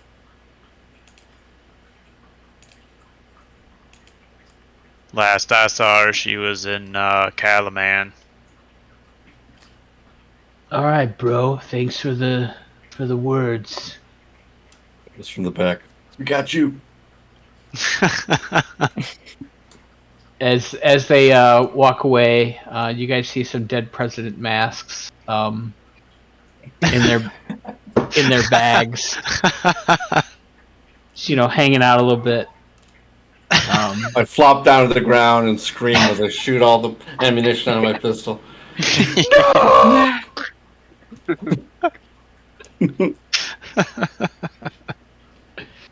The name's Bodhi. Looking for the killer wave. I So, Pixar tonight. Between what's her name from Monsters Inc. and the turtle from Finding Nemo, I'm just getting Monsters Inc. tonight. She's never seen Point Break, guys. No, I haven't either, but I know that. I need to watch it. It's I haven't either. movie where surfer bank robbers. Wait, you haven't seen it either? No. No. It's It's famous. on my list. Yeah. It's an amazing movie. It's actually- You all have to watch it. Okay. It is literally playing right now at the theater just down the street from me by the Pick and Place. Oh, Really? that theater is really Like slow to get up on the movies. marquee Point Blank. What is it called again? It's an amazing movie. Who stars in that? I forget. Keanu Reeves, Keanu Reeves. Oh yeah. Okay. Patrick Swayze, right? Patrick Yeah. Swayze, yeah. Huh, what is it called again? Surfer. Gary Busey. Gary Busey. Alright. I love Gary Busey. He's fun.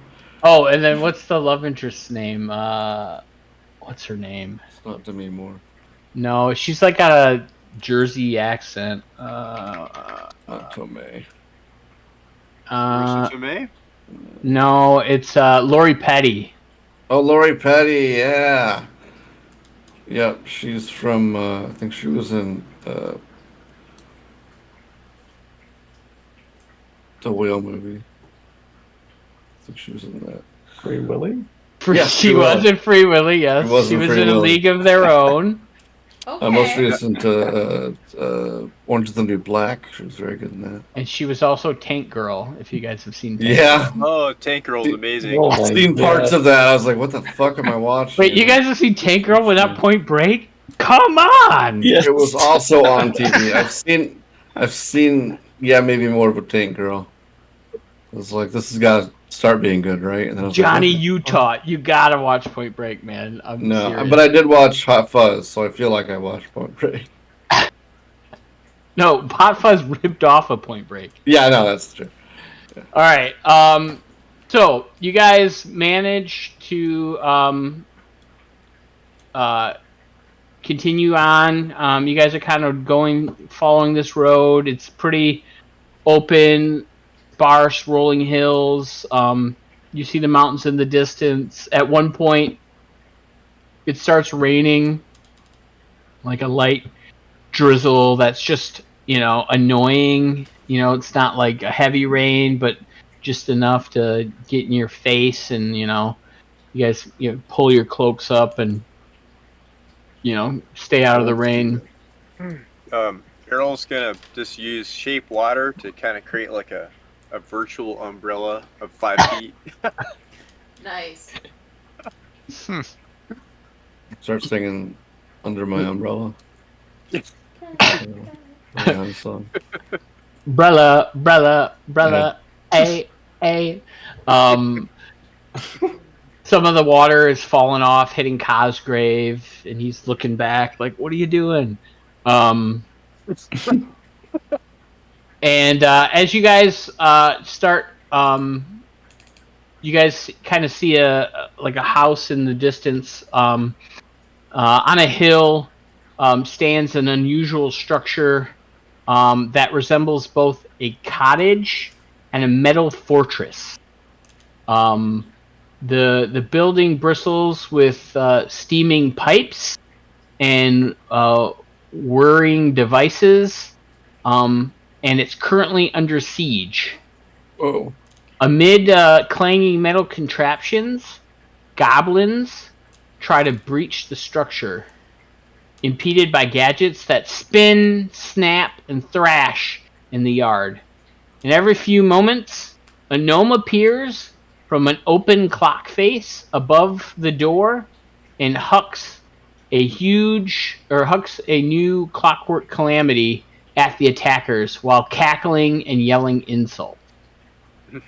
Oh. So I'm going to I'm thinking that's our gnome. share an image with you guys. That's our gnomey, guys. Seems like it. Hanging with the Nomi. No? Alright, I'll show myself up. All right. Thank you.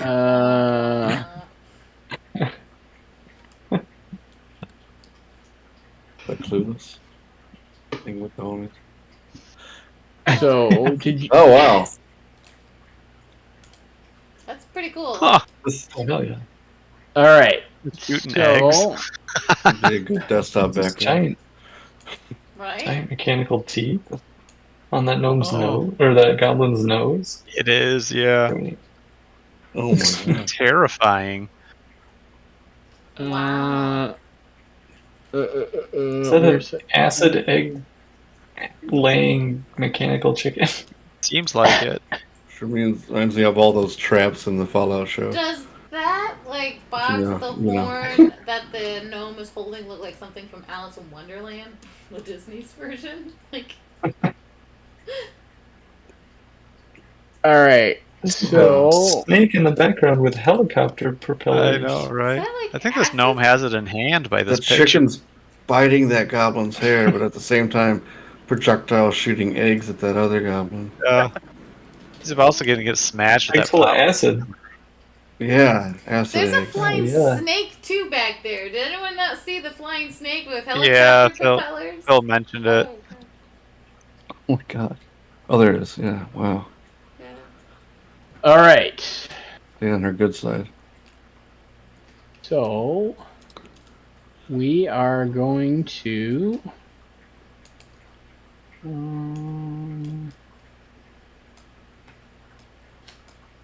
I need Tina. That's how. Sushi is like Tina. Tina. All right. I want everybody to roll initiative. I can't can't click on my character for some reason. Oh, well, you know what? To help if I'm the right thing. There we go. User error, guys. User error. Just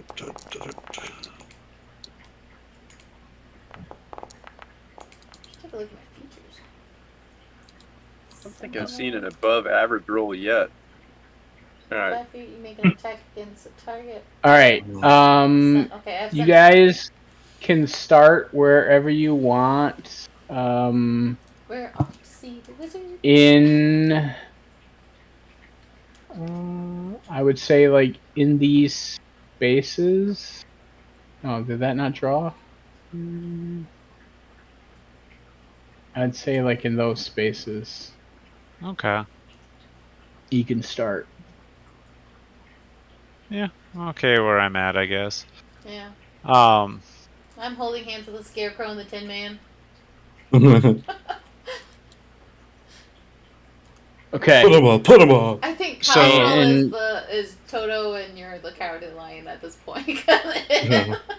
All right. So we're gonna take a quick Dude. break, 5 minutes, and when we come Sounds back, we will pick up with combat at Tatiana Rookeldust's house. All right. Sounds good. One quick question for you, though, Eric. Do you Yeah. have a horse token for me, or That's would it be right. easier Oh. just to set my token as a large creature? So I No, take a you're horse right. player? We gotta put a horse on there. I forgot you're on a horse. Just a man on a horse. Is there a way to add it to your sheet? Is it on your sheet? It's on my sheet as an item, but it shows up as a backpack.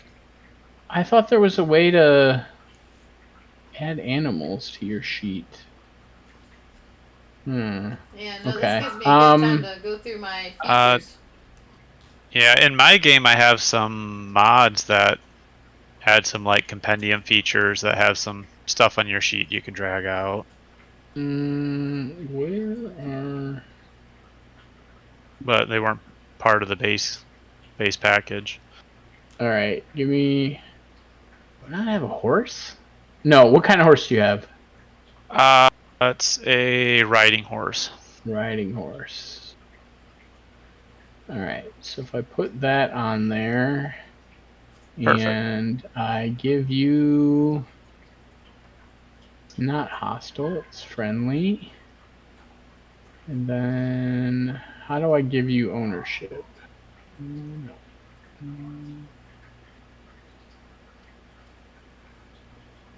If you find it in the actors section, I think you can do it there if you right click on it, configure ownership.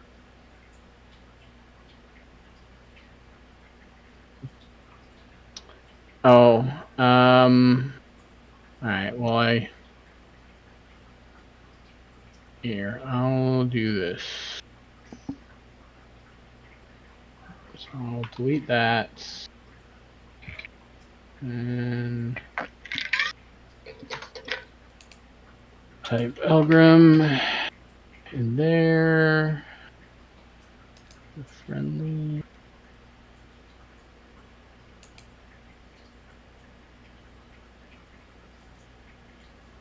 Oh, is there a, let's see,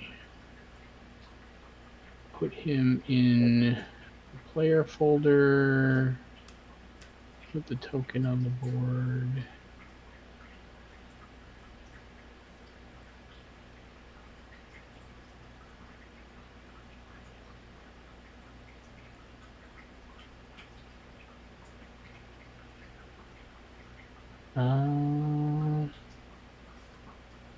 Alright, where did you say it was? I'm trying to assign it to you.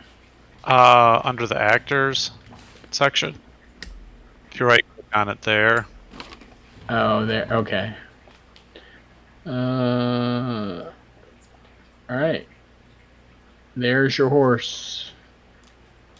Perfect. So we probably need to have people move over a little bit to allow you to Yeah. get a horse there, and then we need to actually make you 1 foot elevation. Okay.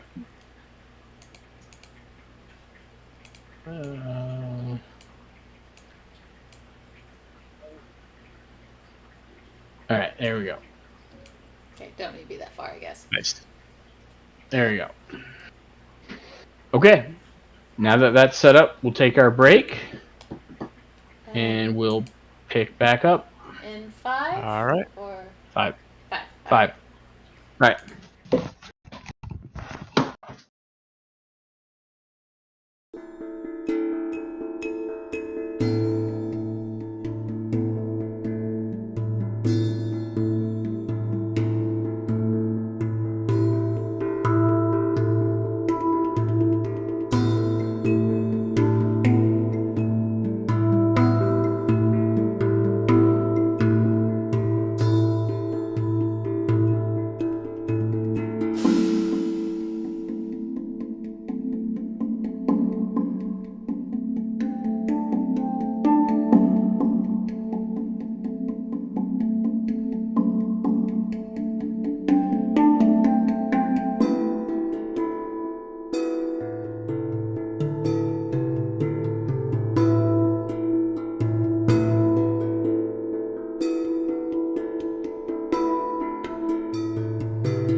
and the mics are hot.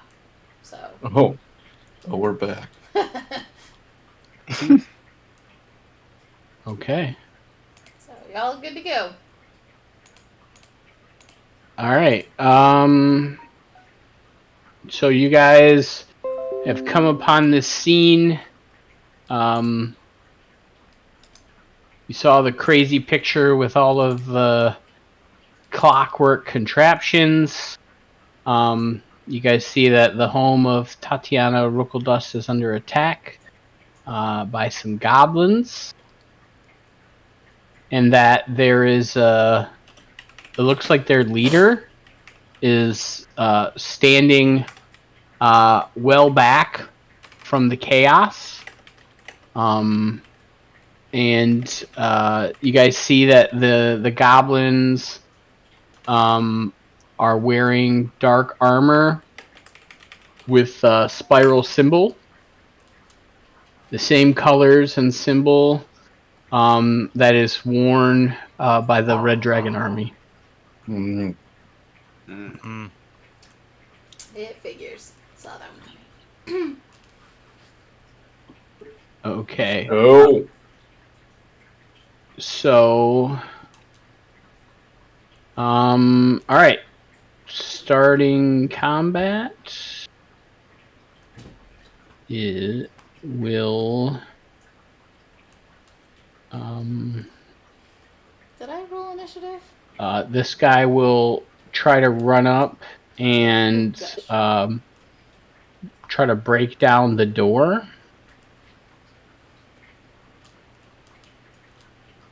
Right, so we will do.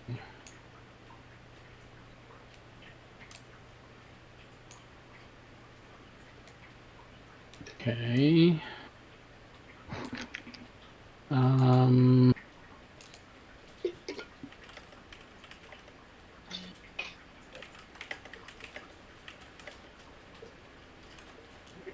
So yeah, he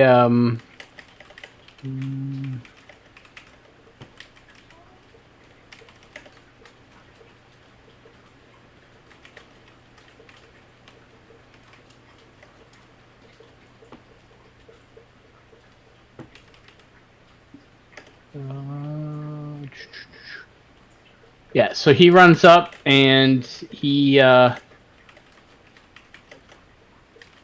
takes his shield and he kind of lowers his shoulder and he like rams into the door, and the looks like the door is giving away a little bit, like parts of the door are cracking. Next up, the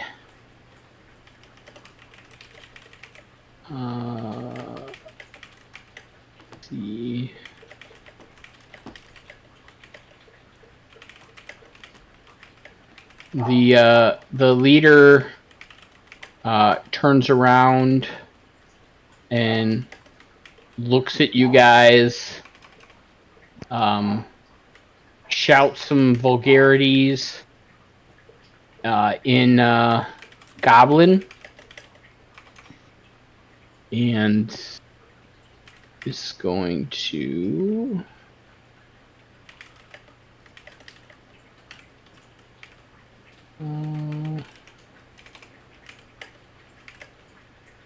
what is he gonna do? He will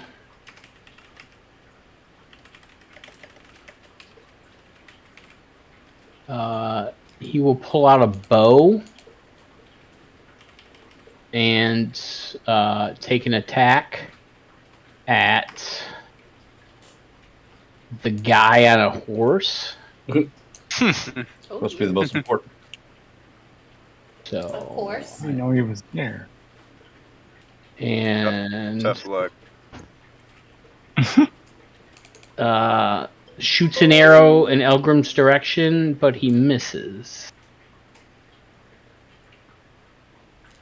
Man, what's your AC, Elgrim? Should be 18 All right. with a shield. All right. Then, which guy is this guy? So he is going to move up and pull out a bow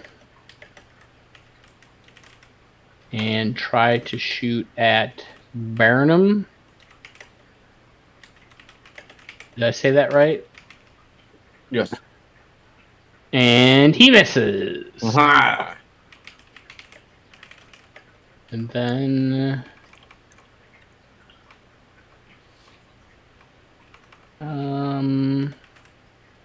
okay. Who's next? This guy is going to move up as well. And this time he will shoot at Elgrim.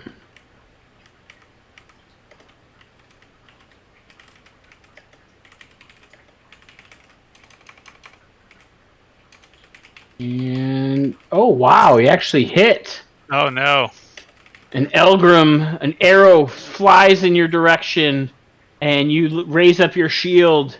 It kind of hits you low, and hits you in the abdomen, and you take 5 piercing damage. All right. Burnham. Wait, did I do all of them? I believe so. Right? Use this guy. Use this guy. Use that guy. Yep. Yeah, Burnham, you are up. All right. I'm going to go walk up to this guy. Or I'm going to run up to him while pulling out 2 hand axes off my back. 2 hand axes out. And come charging at him. And I'm going to hit him with the first... How do offhand attacks work again? Oh, look at that. How did you get that extra movement speed? That's nice. Yeah, it's a normal attack roll for the second one. You just don't get your strength bonus to the damage roll. Okay, so it's a normal double attack then. Yeah, but I think he's a ranger. Which fighting style did you choose? Oh. The one where I get damage. Okay, so yeah, it's just 2 attacks then. Okay, cool. So yeah. Yeah, because you took, what did you take? 2 weapon fighting. Yep. Okay. Yeah, so you get 2 regular attacks. All right. Remember to target him by double right-clicking. Okay. Got it. All right. And then roll your attacks. Slash at you, baby. That roll. It didn't look like it rolled. Oh. That hits. All right. Ah. You see Burnham run up and pull his right hand axe over his head and kind of cleave down in a large wound. Blood starts gushing out. He's still standing, but he's pretty wobbly. All right. Well, let me help him out with that wobble. I'll even him out a little bit. Take my other axe and just take that. And you kind of one hand, right hand, overhand, and then you try to like do a swerve on the with your left hand across your body, and his wobbliness just grazes past his nose as he's like wobbling there. Like and is that it for now? You bonus action moved. I think unless you have the ability to get an extra action. Romeo. I did bonus action today. Yeah, your second attack was a bonus action. Oh, that's what that is. Okay, cool. Okay, got it. That makes sense. All right, then I'm done. All right. Next up is a goblin dude. And one quick question here, Eric. Sure. For the 5 damage, did you take my heavy armor mastery feat into account with that or no? I don't think the thing automatically takes that into account. Okay. Well, no, because you have 38 hit points. Well, I just added it, but I figured I'd Okay. ask you first.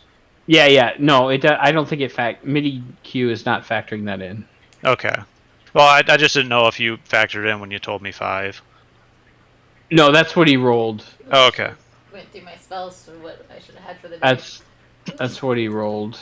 Okay. I have to change my spells. Oh, well. All right. So the next goblin is going to see his friend get gashed, and he's like says some stuff, and he's gonna shoot in the direction of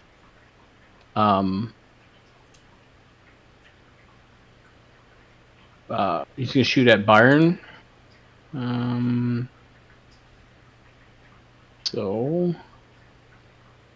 But Burnham is a whirling dervish, and he's able to evade that attack. Well, you gonna come after me? Huh? Come on, with your sword. Huh? Let's go. Hey.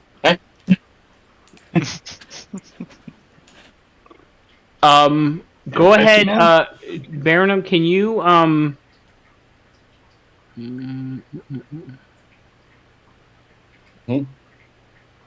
No, you're good. You're good. No, I'm good. Sorry, I'm just reading Watch shit. for the caravan. You like dags? Since you wanted a caravan. Elgrim, you're up. All right. So I see if I can select both. Yes. All right. See if I can make this work here.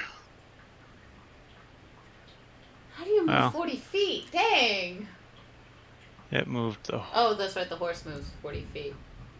I'm on a horse. All right. I'll move the Preamp- horse. I don't know why. Just my preamble team's Cosgrave. Okay.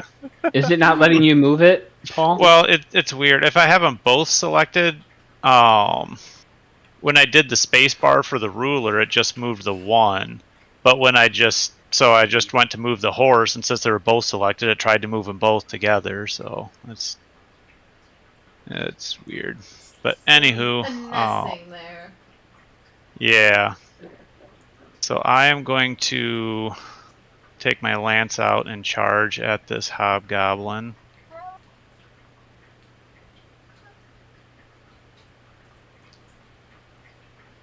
I get advantage because I'm mounted, and he's smaller than my mount. 21 to hit. 21, I believe, hits the You have hobgoblin. a pike, Mhm. so you can hit within. Yeah, I got a lance. A lance, so you can hit within 10 feet. Nice. You stole a lance. Hello. Minimum damage 5.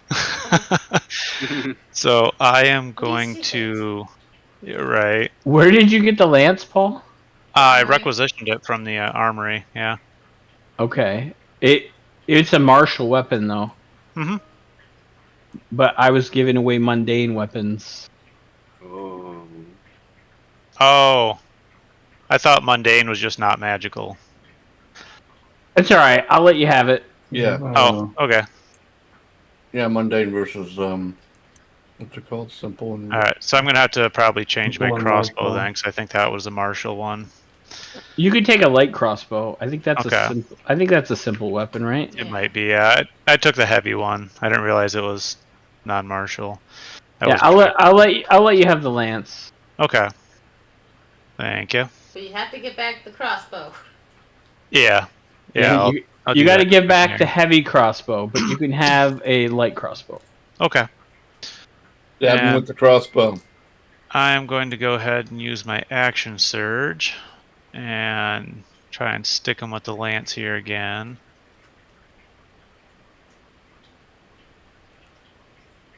Nope. I rolled normal. Shoot me. Roll one more here. How are you getting advantage? Because my mounted combatant feat. Ah, okay. Want to go back with the other one? Yeah, so it's going to be 15 to hit. the 15 misses as the hobgoblin is able to pull up his shield in time as he's adept to your tactics now, and All right. and your lance glances off of his shield. Okay.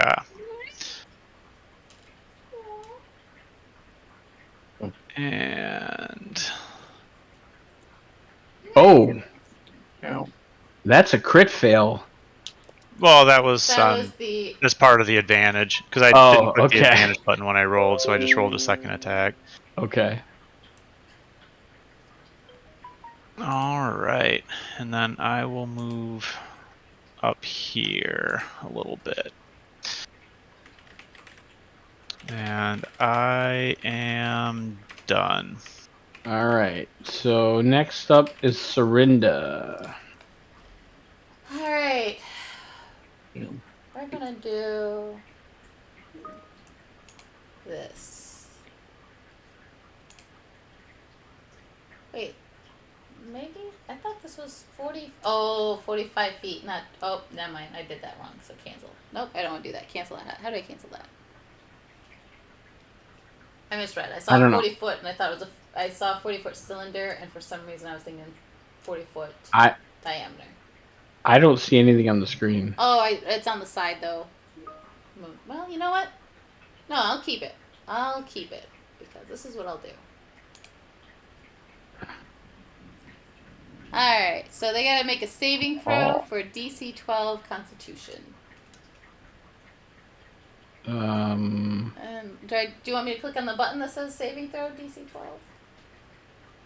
Or do you want to roll? I don't know how you want to do that. I think it's on their turn though, right? Isn't this? Let's see. Silver beam shines down on a 5-foot radius, 40-foot high cylinder. Center point until the spell ends. The dim light fills the cylinder. When the creature enters the spell area for the first time on a turn, or starts their turn, it is engulfed in ghostly flames and causing searing pain. Must make a Constitution saving throw and take 2d10 radiant damage on a failed or half on a when they succeed. The shapeshifter must make a saving throw with disadvantage. If it fails, it also instantly reverts to its original form and can assume a different form until it leaves the spell's light. On each of your turn, I can cast a spell. Each of your turn, after I've cast a spell, I can use an action to move the beam up to 60 feet in any direction. Okay. Yeah, so your beam is up there, and then when it's their turn, we'll have them make the saves. Okay. Does that hurt creatures or enemies? Dim light cylinder. When a creature enters the spell area, you are not in the spell Okay. area, so you're fine. Not yet. Not yet. You're okay for now. And I move there. And Okay. I'm done. Cosgrave, you are up. Oh dear. What's the little spell thingy happening on the hobgoblin?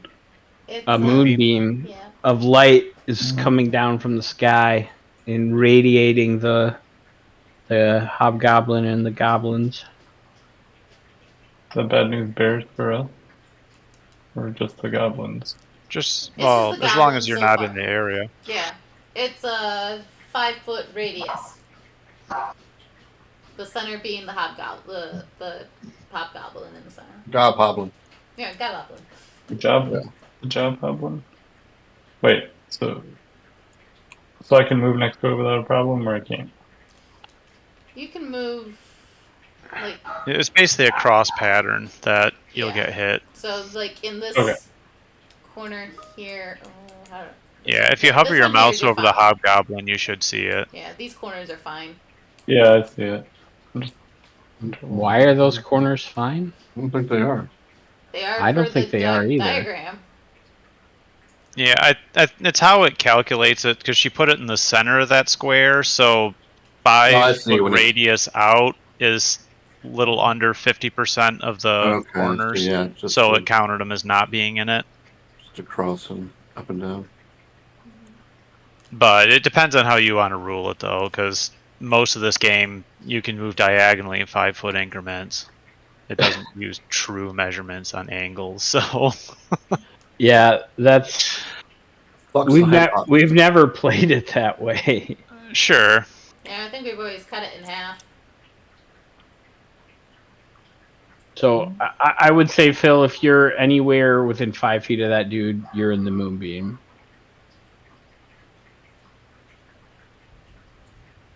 Yeah, Cool. because diagonal's still adjacent, right? Yes. Yeah.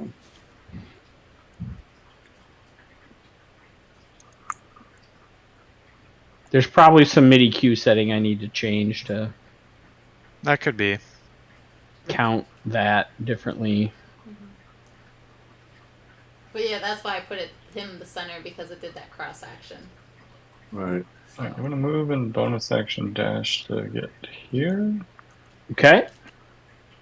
Oh, actually, I don't need a bonus action dash. Oh, yeah, there, lad. I'll just move there. I'll attack this guy. Okay. Go for it. Make an attack. Oh. I should get sneak attack on him, right? 'Cause, like, Yep, because your Baronum is with right next to you. So if you hit, you get sneak attack. Go get him, son. I don't get like advantage or anything from the. Oops. I don't believe the moonbeam gives you advantage.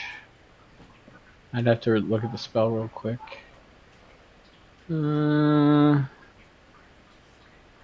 Nope.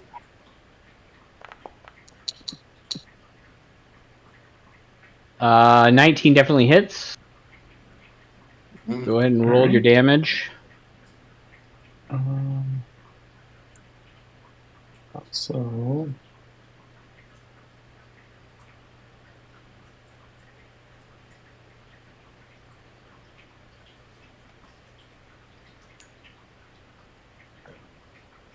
Rolling the damage. So this is. I gotta put the sneak attack on here, right? So 2d6. Yeah, 2d6.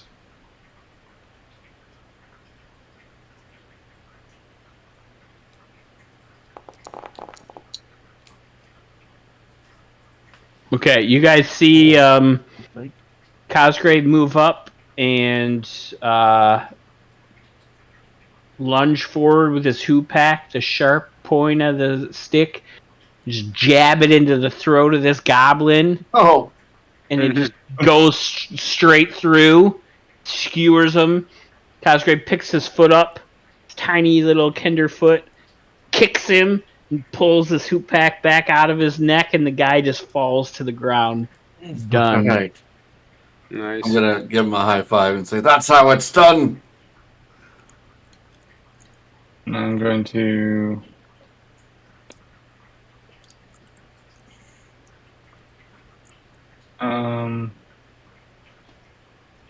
A bonus action dash.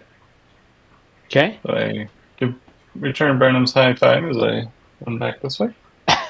Okay. And Dashing young man. All right. Next up is this goblin. And he will. One sec.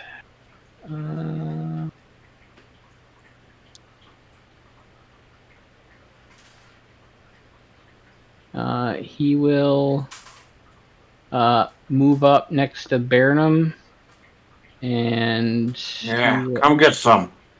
take an attack on him. And Burnham is able to parry the scimitar as the goblin tries to hit him. You have to do better than that. Then this goblin is going to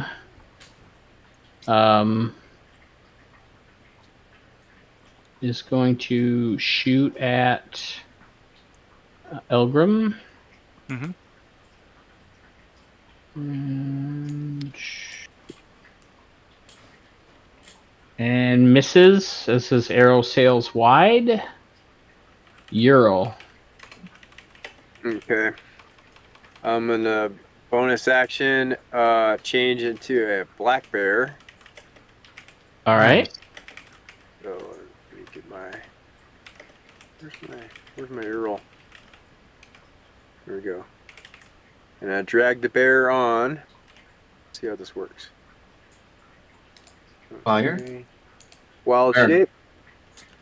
Boom. Is that me? Do I have a token now? Yep. Okay. You look like a bear. Is he a All right. medium bear? I don't. I'm not sure, but I can't. I'm gonna move 40. Let's see. I don't want to run over Surrenda. I can move 40 feet there. So, oh wait, do I hit the space right? Space bar, yep. Yeah, black bear's Okay. a medium. Yeah, and then I want a bonus action dash as a black bear. No, you already spent yeah. your bonus. You already Oh. bonused. Oh, really? Okay. But you That's can spend alright. your action to dash, though. Well. Oh, okay. Yeah, yeah, that's what I meant. My action. All right. Okay. Yeah, you can spend your action to dash. Yeah. So I'll just dash right up here so that I'm well. You'll be You'll in the flank. moonbeam there. Yeah. Let me dash over here where I can flank this guy. Okay. Okay. All right. Anything else? I think you moved, you dashed, you bonus action. So Yeah. That's it. Goblin is going to. He will. He'll move up and take an attack at Elgrim with his scimitar.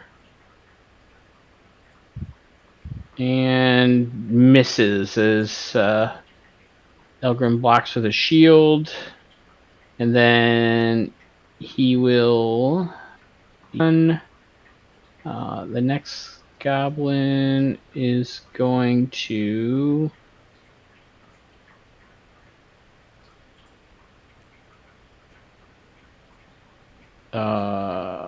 Which guy is this? Oh, this dude. Okay, he is going to.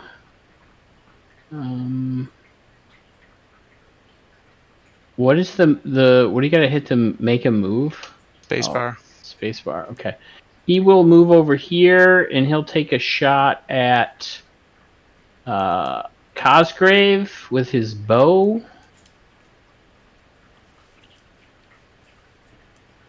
22 to hit. And then you'll take 3 piercing damage unless you have some shenanigans to not take the hit. I don't think I have shenanigans, but Okay, and then he will hide with his bonus action. And next is this dude, and he will shoot at Elgrim.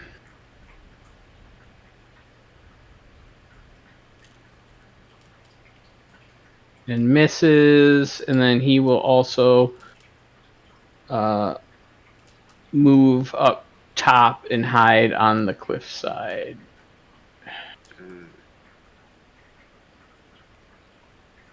And then this guy is going to the distance. He is going to shoot at the bear with his short bow. And the bear will take. Oh, sorry, Elgrim, you weren't supposed to be attacked on that one, but you missed anyway, so you're okay. Yeah, so the bear will take 5 piercing damage, and then this guy will move back around the corner and hide from you guys. And then it is Tatiana's turn, and she's gonna pop out of the clockwork door. And what is she gonna do? That's a good question. She will.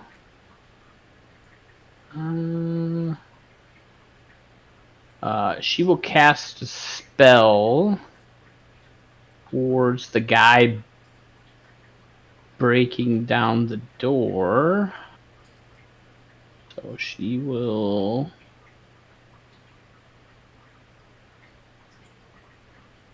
Oh, dang it. I had Ural targeted. Let's try it again.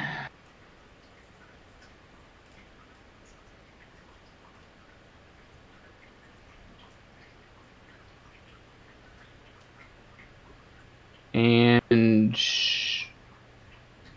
wait, why did that? Oh, so then yeah, you see her step out and cast a spell, and sacred flames envelop the goblin. And he's like ah! He's like trying to pat it out, even though it's not real fire. And then she's going to hide back in the building.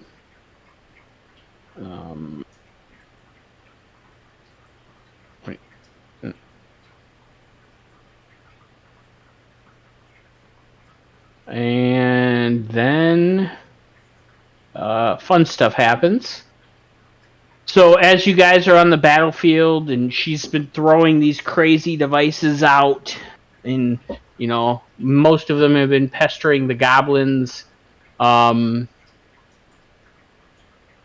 need Burnham, Ural, and Elgrim all to roll a d6. Oh no! What?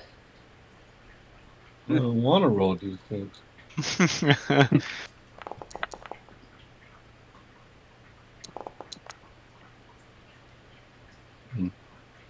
What r/d6? Probably not. Nope. Woo! Zoomed in. Just d6. Flash roll. Slash Flash roll. roll. Slash R. 6. Or slash R. Slasher? Yeah. Okay. Flasher. Okay. I was thinking All that right. too, Phil. So Great. Burnham, as you're kind of engaged in combat with this goblin, like a mechanical snake kind of slithers by you, but keeps on going. Elgrim,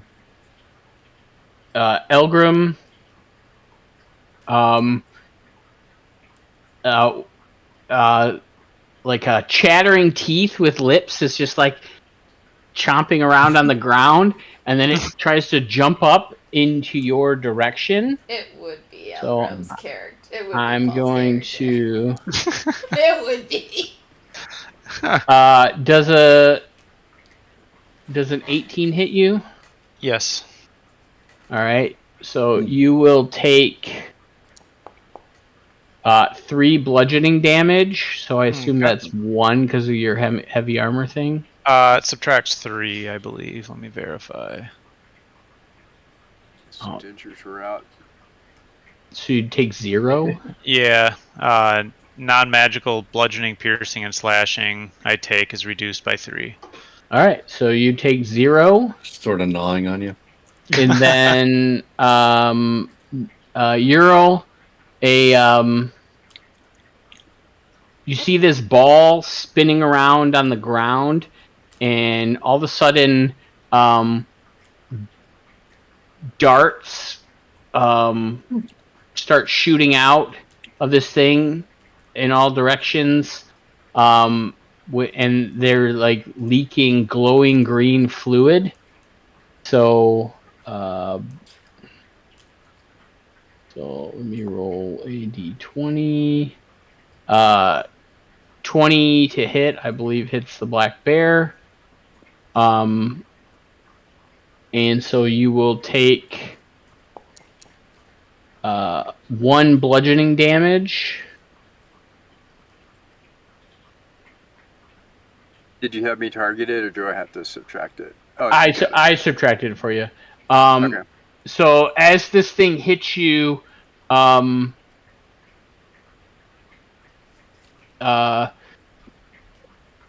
you are injected with this ominous fluid. So we'll see what happens with that. Did these Green mechanical glowing things fluid. come from Tatiana? They're all around near the goblins Oh. as they are chaos and they're just whirling around and being crazy. Okay. Don't All make me angry. You wouldn't like me when I'm angry. All right, Bruce Banner is happening. This guy is going to try to break the door down again. So let me give another strength check. Ooh. The door starts giving again. It looks like one more good blow, and he might be into the workshop. Oh. Uh, Dear. All right, now it's the Hobgoblin's turn. He has to make a saving throw, right? D12 Constitution. So I think I can just click on it. Yeah, I think so. Let's see.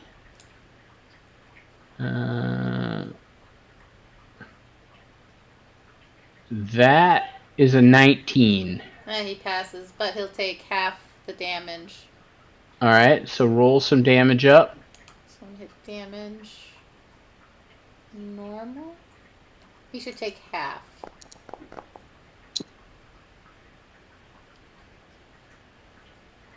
Why didn't you do the other one? Wow. I don't know what I can undo that.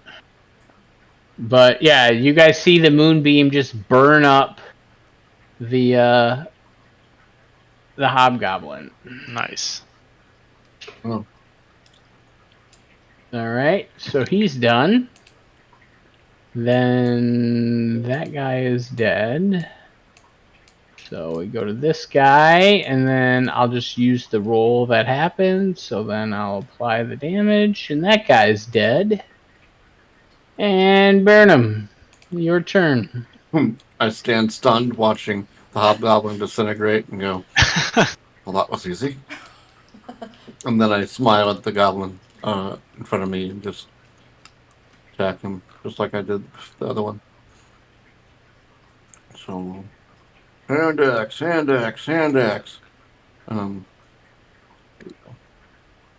Where is it? Oh, I didn't. Now I gotta figure out how to move this thing. Attack. Ba-boom. Uh-huh. That definitely hits. All 18 right. hits. Get him for 5 slashing. You take a gash out of his leg, and he's like kind of hopping around. All right, I'm gonna try to even his legs out too. So bonus action offhand. Boom. Nope, my offhand sucks. You kind of swing at his other leg, and he kind of like hops over it.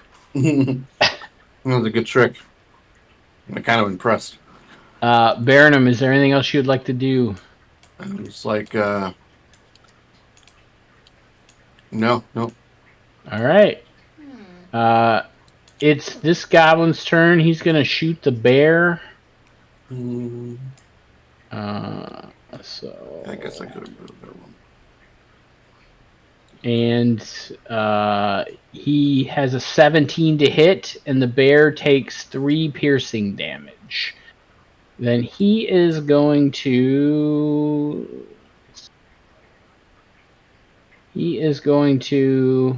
move back around the corner and hide.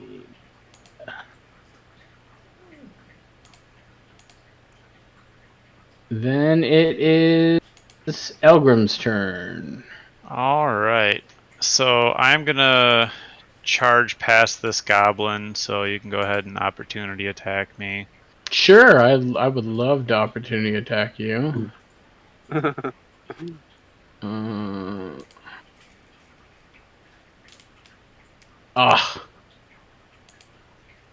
Oh, that's funny.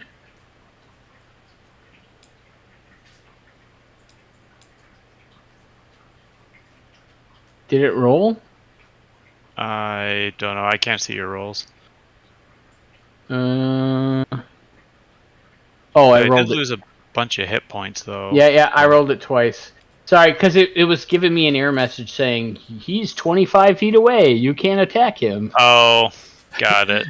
So I Yeah. rolled it twice. So so he does hit you with the scimitar as you run away. You take 5 slash damage. So in reality, you would only take 2. So go ahead and Okay. give yourself the 3 back. It's going to be annoying. Sorry. You have an annoying No worries. feat. You're going to always have to be. I can program an points. effect in for it. Okay. Yeah, if I took 2, I should be at 36. I was at 38 previously, so I'm not sure what happened with the Sorry, map. you're because I hit you twice. Okay. Shockingly, I rolled 2 22s. Oh, nice. So so you should be at. If you were at 38, you'd take 2, so you should be at 36. Okay. Yep. All right. I'm going to attempt to skewer this goblin with the lance. Go for it. So close to a crit. 24 to hit. 24 definitely hits.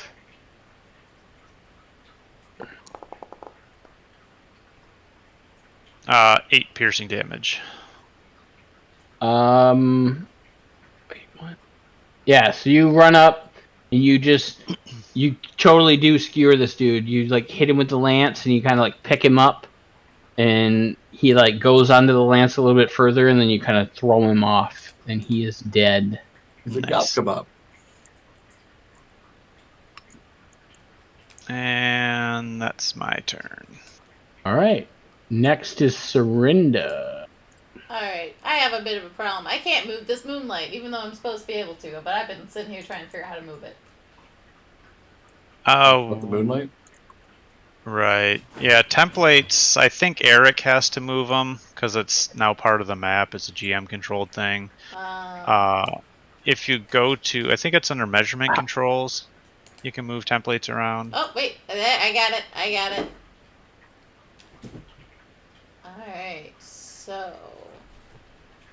As an action... Well, you already killed that thing, so I don't need to worry about that. I'll go ahead and... Let's see here. I can go... Interesting. Like, this is a 5 foot and it's doing 4 squares. When I cast it, it did a triangle. Well, that's because you put it in the center of the square. Oh, okay. Because it's trying to do math with, like, legitimate 5 foot radius, and if But it doesn't over do that anywhere 50% else. of the square. It doesn't do that anywhere else. Which is weird. It doesn't do that anywhere else. But anyways. Probably Yeah. 'cause it's not in the perfect center. That's, Like, it might be a pixel off or something stupid. that's obnoxious. Because I think it snaps to the center probably when you cast it. I think she snapped it onto the target, and that's what did it. Because if you put it in a square, well, actually no, it's so weird. Yeah. You could put it at the vertex at the corner. I'm gonna put it over here, I guess. Oh. I didn't want to do that. Up. Oh, I can make the square bigger. How do I cancel this? Escape. No. How do I cancel? Well, if you end up just placing it, you can click on the center of it and delete it. Okay, I'm not sure how you... Dang it, I keep doing that again.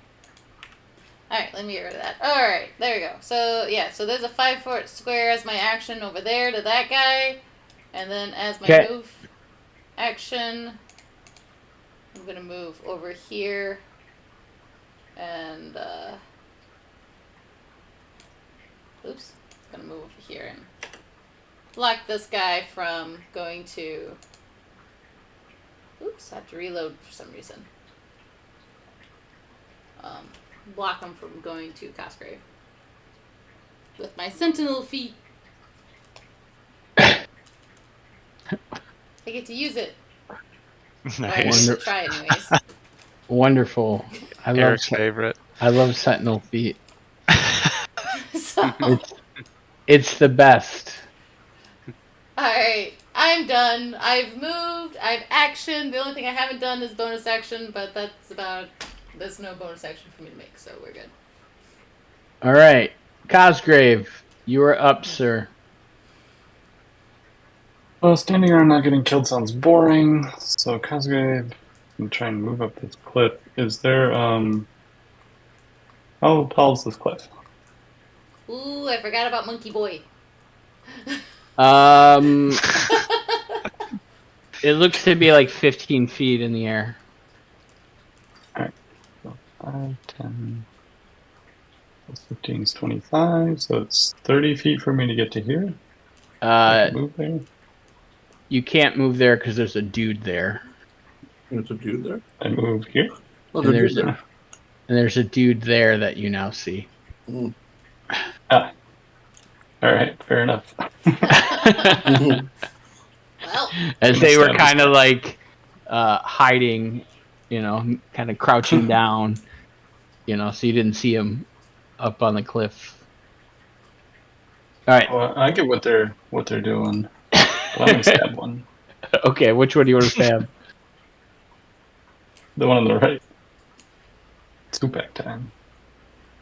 Who pack it up? The old Tupac Hawk 2. oh gosh, that helped too loud. A 17 hits. Right.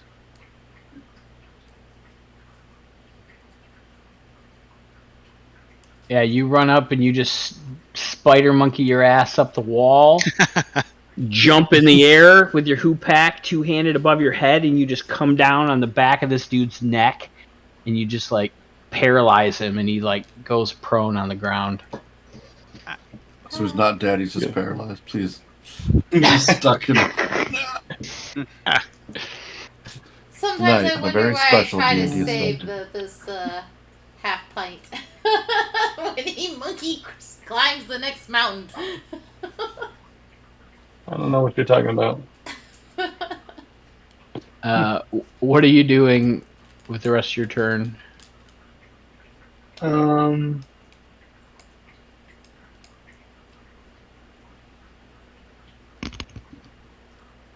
guess I'll leave it at that. Okay.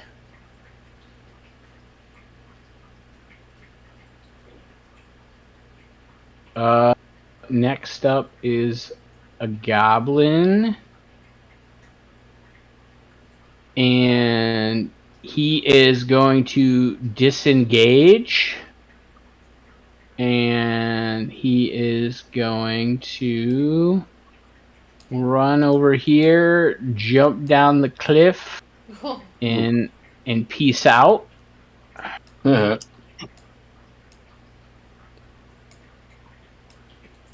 Then this goblin here has to make a saving throw because of the thing.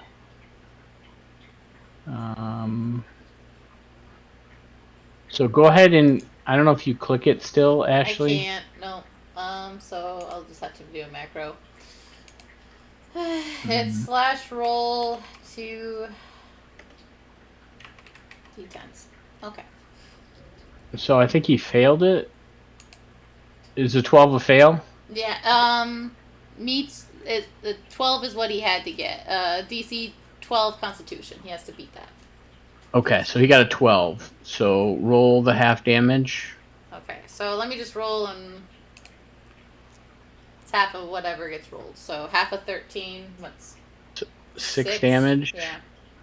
Okay, so that dude is going to peace out. Yeah, still alive. Dang it. Then Ural, it's your turn. Okay. If I run over to this goblin here. Oh wait, I targeted myself. Oops. How do I untarget myself? I'd probably double right click. Okay. Okay. Nope. I didn't do it. But right. Wait a minute. Update token. Yeah, if you Did I click click on the target and click on yourself, you should be able to unclick yourself. Yeah, it brings up the token name Oh. or the token. Oh. There's a 0. If I click once, it shows me like a target thing. Yeah, if you click that, that should undo it. Yeah. Oh, do it again. I saw it go Yep, away. there it is, gone. There you go. Yay! Okay, cool. All right, so get the ruler working.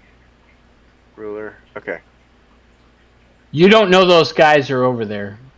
You can't see them. By Surrender. You see the one by Serinda. I was looking at where your mouse token thing is. Oh. Okay. It looks like you're moving it towards the house. No, I'm trying to find the ruler, and I can't find the ruler. Dang it. Okay, there it is. Okay, so I know I wanted to run over here, and I don't know if I get flanking or not. Do you do flanking? No, we don't do flanking.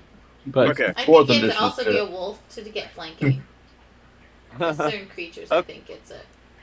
yeah, I think Okay. wolves do get pack tactics. Okay, I'm just gonna run up behind him then, and maul him. Do it. Maul them Yeah. up. Maul him up. All right, let's see. Feature. He's in a bad spot. Multi-attack. Oh yeah, multi attack. That's Standard roll, right? Wait. yeah. You get. I think you get 2 attacks. Yeah. Wait a minute. Oh, I've got to actually find the attack. It's under the inventory. It's a weapon. Oh, right. Okay. So So let's you get bite. one bite, 1 claw. Yeah, let's bite this guy. Did it show up? Did it roll? It didn't roll. Oh, here we go.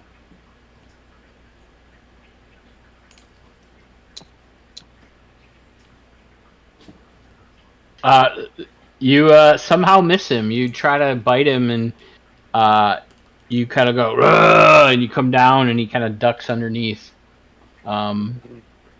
He's All right. wily. He is wily. So I'm gonna whap him with my claw if I All can. right. The claw, go for it. Oh. Did it hit? It rolls damage. It missed. Dang it. An 11 misses the goblin. That's just not a fan of bear claws. Okay, I'm gonna bonus action, cause I can do this with combat wild shape, to heal myself with a 2nd level spell. Okay. Go for it. So let me remove the 2nd level spell from my character sheet. What is it's that one right there? Okay, and then how do I actually use? Do I just roll the dice? Yeah, just roll the dice and then heal whatever you roll. Okay. Yeah, I think it's 1d8 per spell level. So okay, /R 2d8. All right, you Okay. heal 7 hit points. Cool. On my bear. Okay. So that brings me up to 17. All right, are you done? I'm done. Thank you. All right. This goblin is kind of in a bad way. So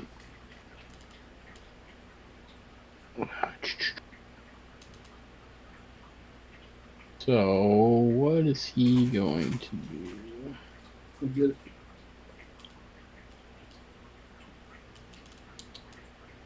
So he is going to disengage as a bonus action. And then he is going to move.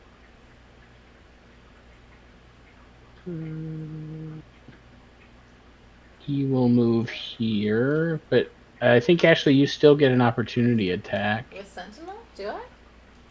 I think so, right or no? Let me read it. I think so too. When you hit a creature with an opportunity attack, their speed becomes 0. The creatures provoke opportunity attacks even if they take the disengage action. Oh, yeah. Mhm. Okay. Cool. So go ahead and take your opportunity attack. There's that. And then we're gonna go with. I'll move him back for now so you can attack him. Warhammer. I think. Yeah, this is what I have equipped. It's my Warhammer. So standard attack. Normal. Oh gosh. Oh. Well. He is going to move to where he moved. Oh, God. Then go ahead and make a dexterity saving throw.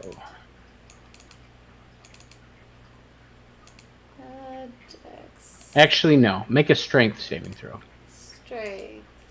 Saving throw. Normal.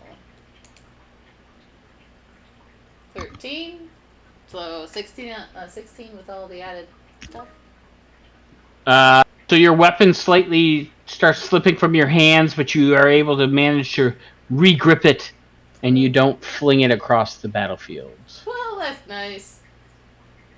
All right. That So sucks though. Dang. the goblin is done. Then we got this dude So excited. who is going to he's gonna try to move away from you, Phil. I can stab him. All right, roll your stabby stab. I like how they were hiding and you just popped up and were like, hi, and then killed one of them. Yeah. And the one's like, oh, shit. It's like, oh shit, they found me! Run, Forrest, run. Run, Forrest, I didn't even know you guys were up here. Found me. I don't know how, but they found me. Who? The Kinder! Run, Forrest, run. Here's Cosgrave. Oh gosh, yeah. He's just gonna be like a little terror amongst all the enemies, just randomly climbing up and be like, "Hey!" It's like Chucky. Yeah, I'm not trapped in here with you. You're trapped in here with me. Yes. Okay, yeah, that's nightmare people. Oh, no. Oh, my damn. gosh, what is up with the? Wow. All right. Go ahead and give me a dexterity saving throw, Phil. So our opportunity attacks are just not working tonight. There's been 2 so far, and both of them have been 1s. So yeah, as you try to stab this guy, as he's running away from you, you see like Cosgrave on the edge of the cliff, comically like oh, and then he like saves himself and he doesn't fall off of the cliff. But his arms were waving there like and then no, he's safe. All right, so that guy's done. That guy's dead. This guy is going to run away. How did he get there?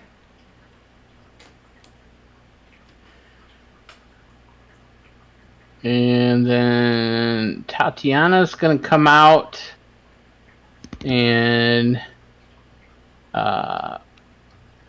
she's going to be like, I'm going to keep throwing stuff at us. oh, yeah. Get away! You don't want any well wishes or. No! Don't hit our salesman. That's what Bill says. Well wishers and. Do good. All right, so she's going to come out and she doesn't see any enemies. And I have a turn order. So she's not gonna do anything, and she'll just pop back in. And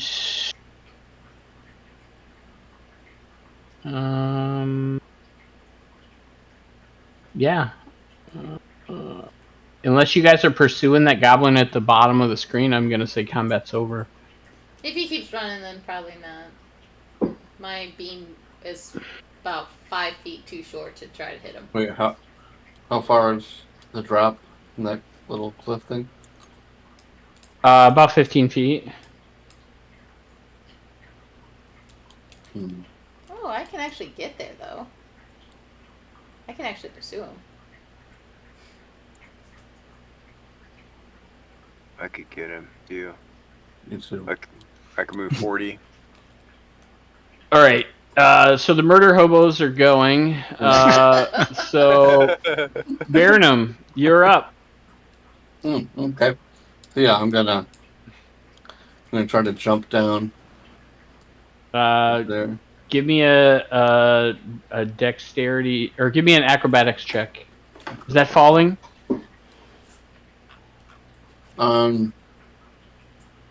Yeah, I don't think athletics does anything. Let me look. Unless my other DMs know off the top of their head. It was 1d6 I per do foot, not. I What's believe.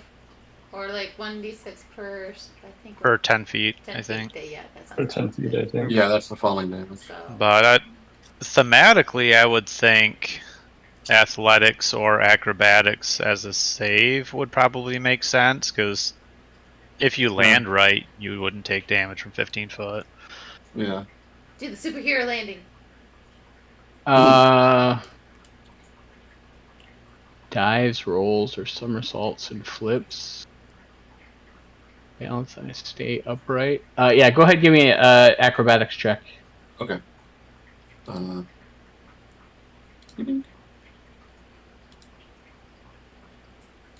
You got exactly what you needed, so you're able to land on your feet. You don't take any damage, and you see this dude to your left. Yeah, I think I have enough movement to run to him. Yeah. So I jump down, shake off the shock on my legs, on my little dwarf legs, and then run at him with both my axes out. All right. make your attacks. Okay.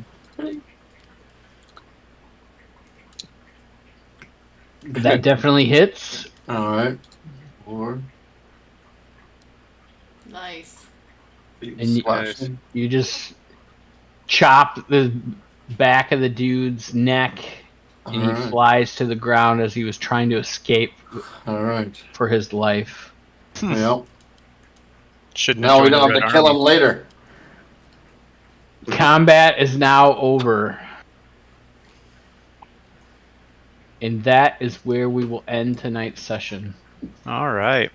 All right. Technically, I'm the most murder hobo-y since, well, I killed that guy. And my house, they literally burned my house down, so I don't have a place to live. No, hey, I get you wanting to murder them. It's fine. I'm a murder hobo. I mean, I didn't know if you guys wanted to capture any alive. I mean, that's always an option too, you know. Oh, no, we don't. No, they're goblins. My character is most likely to capture them alive. Not that one. You just. Yeah, I'm not a capture alive type of guy. You guys were tasked with getting information about the Red Dragon Army. I mean, it's hard to interrogate dead people, but you know, we can in this game, though. We can't, but it's possible. I'm not a necromancer. Sorry. He's not high. She's not high enough level with. Yeah, not yet. You can't speak of the dead. Not yet. Yep. It's like the D&D movie. Yes. Yeah. Otter among thieves. That's the best. It is actually good. What I should have done is probably tried to run one down on horseback and lasso him with my rope. Yeah, you could have gone cowboy on him. I could have. Yeah. Probably too late for Who's that. the half elf again from the book? Oh gosh, what's his name? Tannis? Tannis. I think. Tannis. Half Elven. Tannis, half Damn it! They're just killing everybody. We can't question anyone. Well, that's Serinda in your party. She's like, "What are you guys doing? You're murdering everybody." And Burnham's like, They killed my home. Yes, they destroyed my whole city. I will end you. Yeah. We need information. And does that go along with my Yeah. on the What's fly? it say in the code, Elgrim, Let's about see. backstabbing a dude on a horse?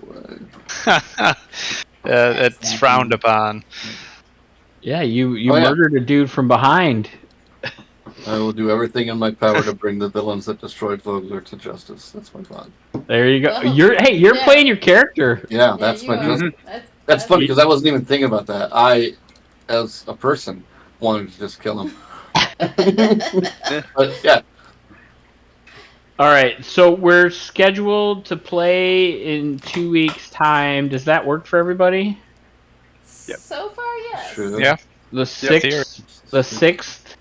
Oh, I just No. wanted to double check now. No, Phil's out. Get the schedule here. I'll be on I don't have vacation. anything You'll be currently what? planned. I'll be on vacation. Ah, Currently, I see. I'm looking at the sheet. Phil and Paul both are not checked. mine is an estimate. I don't know if I'll be here or not. All right, so TBD. I would say it's TBD for now. We'll play it by ear as we get closer. So, So Okay. possibly. and then if that doesn't work, then the next one after that was the 20th. Is everybody of August? Yeah. Are people good on the 20th? In For theory. now, it's like that's in a month, dude. Yeah, I'm sorry. I It's think a so- I month think so. away. We're not all adults, so we don't know what we're doing a month from now. I may or may not be. I know I'm gone on the 19th. I filled out the spreadsheet. Yeah, I filled it Depends out. on my Something class, class enrollment on what I can get. All right. So Yeah. TBD. maybe we'll be back in 2 weeks. Maybe a month from now. We'll see. But we will be back. Summer holiday season. Yay! We're here next week, though, right? Yeah. For Paul, next week? are we here for next week? You good? Yes. Yep. Yep. Should be. All right. Yeah, because the trips that I'll have coming up later, I don't know when they'll be, but I'll at least still be in this time zone, so I should be able to play remotely. All Okay. right. Cool. So I don't think I need to miss any D&D sessions for my trips, but I don't know. We'll see. I'll let you know if it changes. TBD. TBD. All right. TBD. Yeah. Just let's keep up and chat in the Discord, and we'll call it a night for now. All right. Well, All right. have a good night, everybody. Bye. Yep. Bye. I guess Bye. I'll take off that 2 weeks there while I'm thinking about it, because